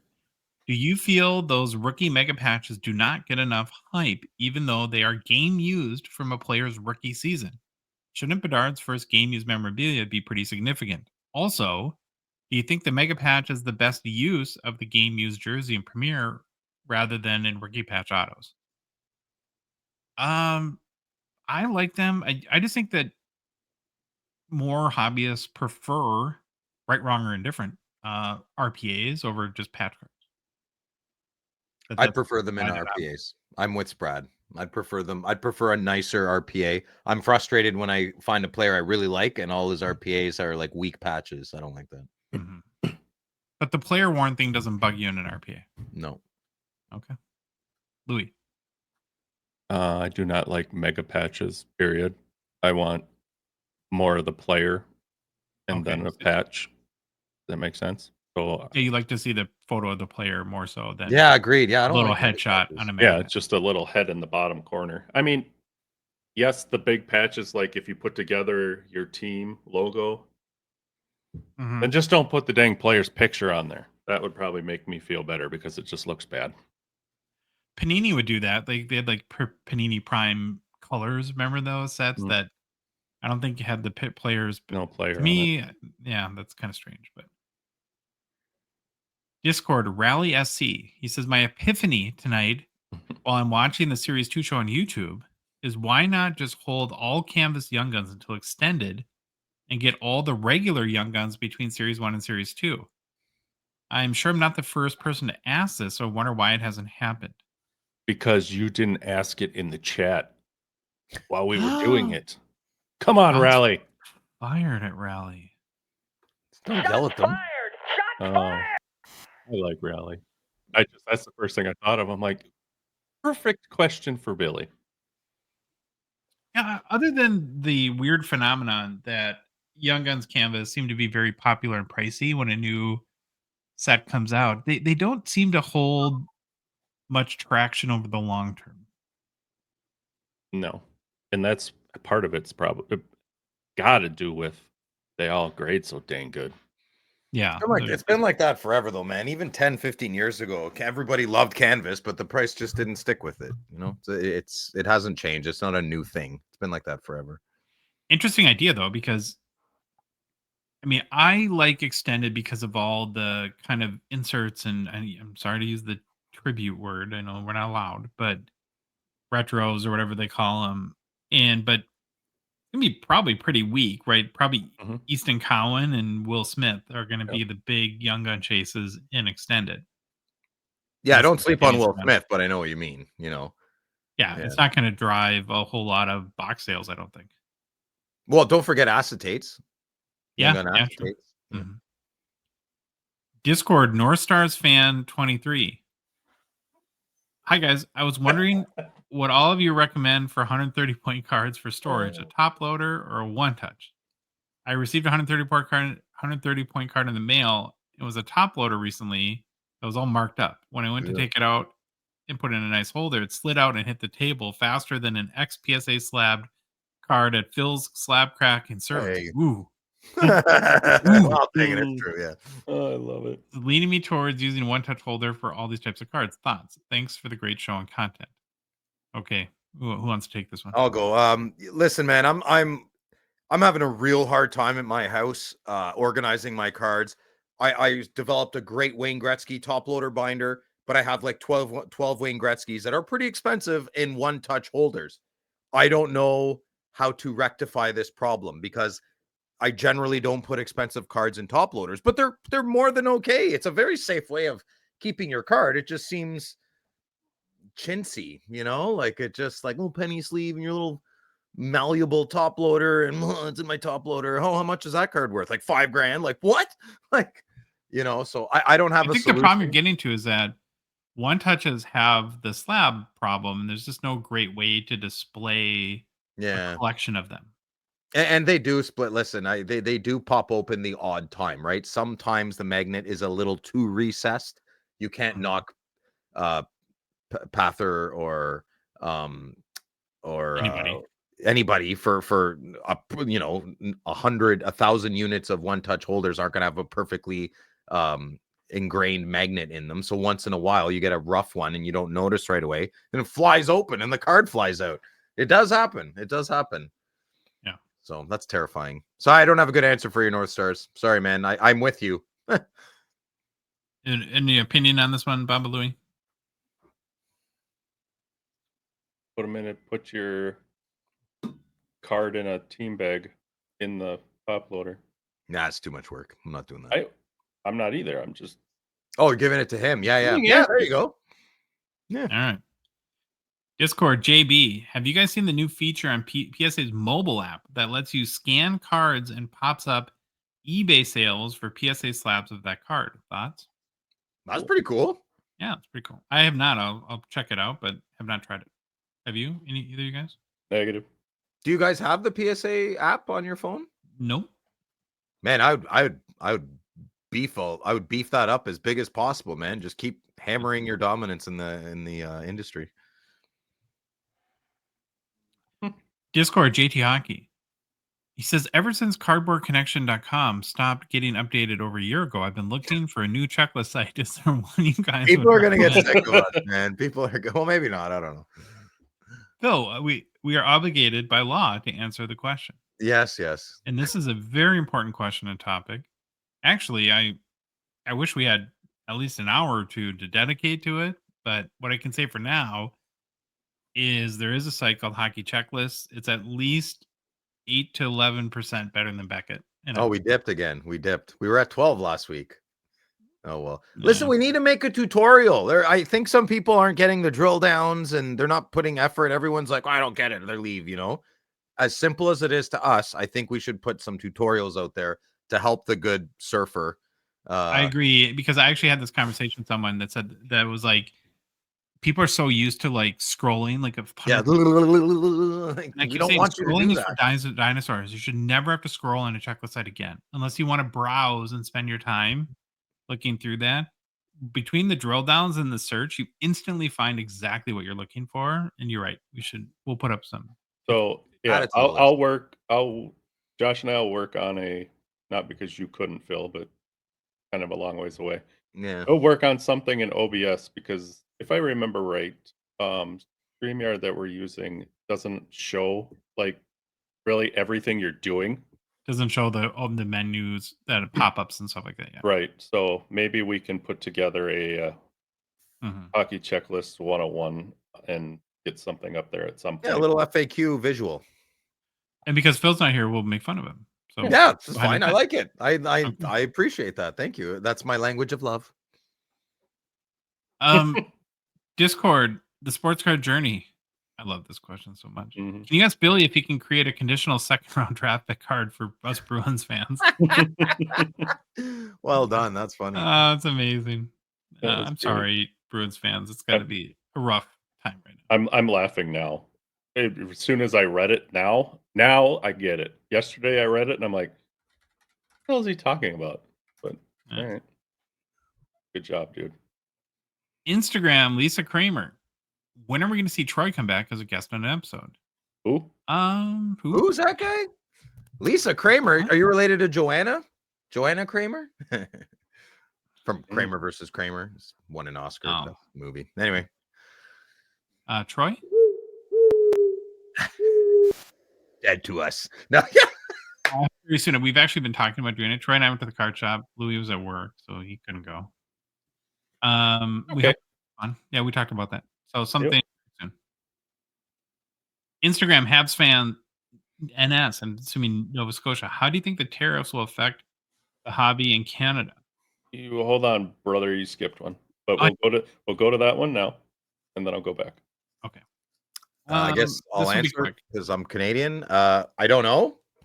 I'm not really sure. I don't know. Wait and see. Josh said it best. It's a high liquid situation with a lot of people's tentacles involved and things we don't understand. So go buy a box of hockey cards, open it, and worry about it next week. Right on. Sorry, I did skip one. So we'll go back to Cam's hockey cards from Instagram. He says, not sure if there's a market for Marchand before the trade, but if so, do you think it goes up or down? No, nothing. Nothing. I don't think anything will change. Well, certainly he was in a bigger hobby market before than Yeah. he is now. So Yeah, Marshawn, can you guys picture Marshawn? Well, I mean, we've all seen it, but from the AI stuff, but him in a Panthers uniform looks silly. mhm. It's really silly. Like him in a Boston uni matches his face, right? Like a little turd and Yeah. ratty kind of guy. And Well, they do throw the rats on the ice for Florida, so there's that. It's Kevin Peters from Facebook. When you guys put your top loader cards in your top loader binder, do you put the top loader in a team bag when you put them in the binder and just put the top loader in there? I What don't do you guys think it do? would. Mine wouldn't. I don't think mine would fit unless you got. What's that fancy company's name? That Exact Fit. That one might fit in there, but I don't think you're. Well, put in a team bag. Yeah, I don't think it's going to fit in a team bag. There's too much. Even if it did fit, I can't stand team bags. They drive me insane. It's like double wrapping it when you're in high school. It's useless. It's not fun. I'd rather not do it or even own the card. So I don't like team bags. Wow. Yeah. He throws away every card in a team bag. I can't own this card. It's in a team bag. It's going in the garbage. No, it drives me. They move, they shift in it, and the thing sticks on my hair, rips all my finger hairs off. I can't stand it. All mine are just in the top loader. Me too. Facebook, Matthew Wilkinson. Hey guys, in regards to getting rid of your base, how does donating to your local minor hockey association sound? The cards could be used as prizes for tournaments, bundled into gift basket for silent auctions, or given to kids for whatever reason. Maybe that will help get kids interested in the hobby. Just an idea. Love the show. Keep it up. You've done this. That's kind of what you do, right, Louis? What I did do. It's an awesome idea. Go ahead. Sorry. I was just gonna say it's an awesome idea, but the problem that I see with all the great suggestions we've had is that, and it's what makes this problem as a whole so big and hard to solve, is that none of this really scales. There's not enough youth hockey kids to get rid of a tenth of the base cards. Yeah. Kids are different than what we think of them now, too. I'd like to throw that out there. I have had beautiful intentions the last couple of years, and I've had to adjust my expectations for helping the children with the base cards and giving them great cards. Kids are savvy now. I'm a boomer to them, and I'm an old person, and what I think is cool when I was a kid or now I've kind of lost touch. They want money, like things that are worth money, and you know, it's different. Great suggestion. I mean, the fantastic suggestion, but unfortunately, I just don't think it's applicable as much as it used to be. Well, I think everyone that can should do some stuff like this. Like, it's awesome what Louis has done, but it doesn't. It just takes a chip out of the problem. It doesn't solve it, kind of thing. Yeah. Right. So, Discord, JT Hockey. Serious question now. Are there any big hobby stars who didn't start playing the year he was drafted? It seems like every single player with hobby hype goes straight to the NHL, and a lot of them then take years to develop. Oh, there's quite a few, I think. I kind of screwed that one up, but okay. Like, does he mean like it still works? Like Jack Eichel, kind of like Eichel didn't play his first year for Buffalo. I think he went back to NCAA, did he not? Yeah. That's what he's talking about. Or guys okay. over to Rush. So I took it, and so I picked Blake Wheeler. Yes, he played right away. He was the first round pick, 5th overall in 2004. His first 5 seasons, he averaged like 46 points. But after that, you know, turning it up, then he over the next 6 seasons, he averaged 77 points. There's I think it's more common than maybe like, guys, here's a big one. Correct me if I'm wrong. Cale Makar played almost 2 years after he got drafted, did he not? He played with UMass, wasn't it? UMass, Massachusetts? Yeah, or I took this as, and we all kind of interpreted it a different way, guys, it just took longer to develop. Yeah. So I think like Kucherov or Bergeron, right? That weren't super high draft picks. That okay. Makar was a big one. Yeah. You could probably pick any goalie, really. Yeah, good point. Yeah. Yeah.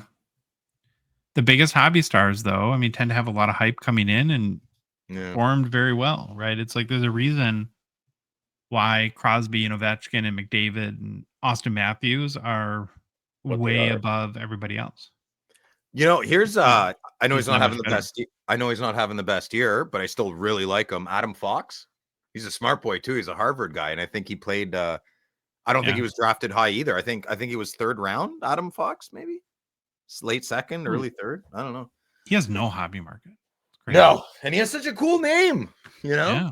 I wonder if he's a bit Horrible of a jerk. autograph. He has a horrible autograph. Yeah, it's not good, eh? I wonder if he's a bit of a jerk though, because didn't Edmonton draft him or Calgary draft him, and he didn't want to play for them? Pretty sure. Oh, really? Yeah, I I'm don't pretty know. sure it was Adam Fox. Yeah. Okay, ready to move on? Let's go. Instagram, Cornmeal Rawson. What holotypes looks the best? My favorite is Panarin or Makar. Crosby's mine. I think Crosby looks the best. I like the Makar one too, and then Kirill for me. But Louis, do you got a favorite? I'm looking. He's cooking. Let me cook. So yeah, I do. Well, a favorite. I'll give you 3. I think that look really good with this card. You got the Johnny Gaudreau in the Columbus. For some reason, the red on Dylan Larkin offsets it. Looks cool. And then there's that Kyle Connor with the Winnipeg jersey. Oh yeah, those are good choices. Yeah, they're all. It's an awesome set. Love it. Instagram 502 Sports Cards. Is Macklin Celebrini better than Bedard in his rookie year? Maybe I think you meant. Here's my thing on Celebrini and the Bedard comparison. The sophomore slump thing is real. Let's a year from now see how Celebrini does in a year or two, and if he has that proverbial sophomore slump, and then make the comparison. Then I think well, we've kind of all said this before too. I think we're all a little more on the pro Celebrini side at this point. Yeah. Anything to add? I'll jump on that after Thursday. Bedard's better than Celebrini. Go buy some of his cards. Oh, Slap Sharks. Shameless plug. They're not listening this far into the podcast, anyways. Louis, anything to add? They are. No, I was just. Both teams are terrible, and I just wanted to look at what would make these guys better. And I know Chicago, that one game, put up a ton of goals. You were talking about it, thinking Bedard. Yeah. You know, what needs to happen is these teams need to get better. The goaltending, everything. Because once you're not giving up as many goals, I don't care if you're a pro or not, you're still, if it's always down by 2 goals or 3 goals, you just kind of deflate. Like Linus Ullmark, yeah. Well, you got to give what I'll say though about, and this applies to both of them, is that I believe that true superstars are held back by nothing. Mm-hmm. Like no matter what team you put Sidney Crosby on, he was going to be Sidney Crosby. Winners win, Josh. Winners win. And then that's the difference between a superstar and just a really good hockey player. Is that they elevate their team. They don't need their team to elevate them. Mm-hmm. So, but that's just about how I look at it. Sure. Okay. Discord, California Dave, can you explain how the trade deadline works? Because there's such a rush to move players before the deadline, but then there's still trades that happen after ? What's the difference? Dave's actually asking this question. He's trolling us. He's trolling us. I wouldn't answer it. Okay. Well, I missed. I wasn't in group chat. So what happened? Okay. Well, you can answer it. Well, I thought he was legitimately asking the question. So yeah, players that can be placed on waivers, you can sort of do trades that way unless they get sniped. AHL players can still be traded, and then any trade that involves future considerations can be consummated, I guess, after the deadline. I don't know if he's actually trolling us. I just assumed Dave would know the answer to this. And you know what? I didn't know AHL players could still be traded. So there you go. Yeah. I was making fun of him, and I'm the dummy. And then last one is from Facebook, Kaz Schiller. He says, hey guys, I'm glad y'all are doing the checklist site.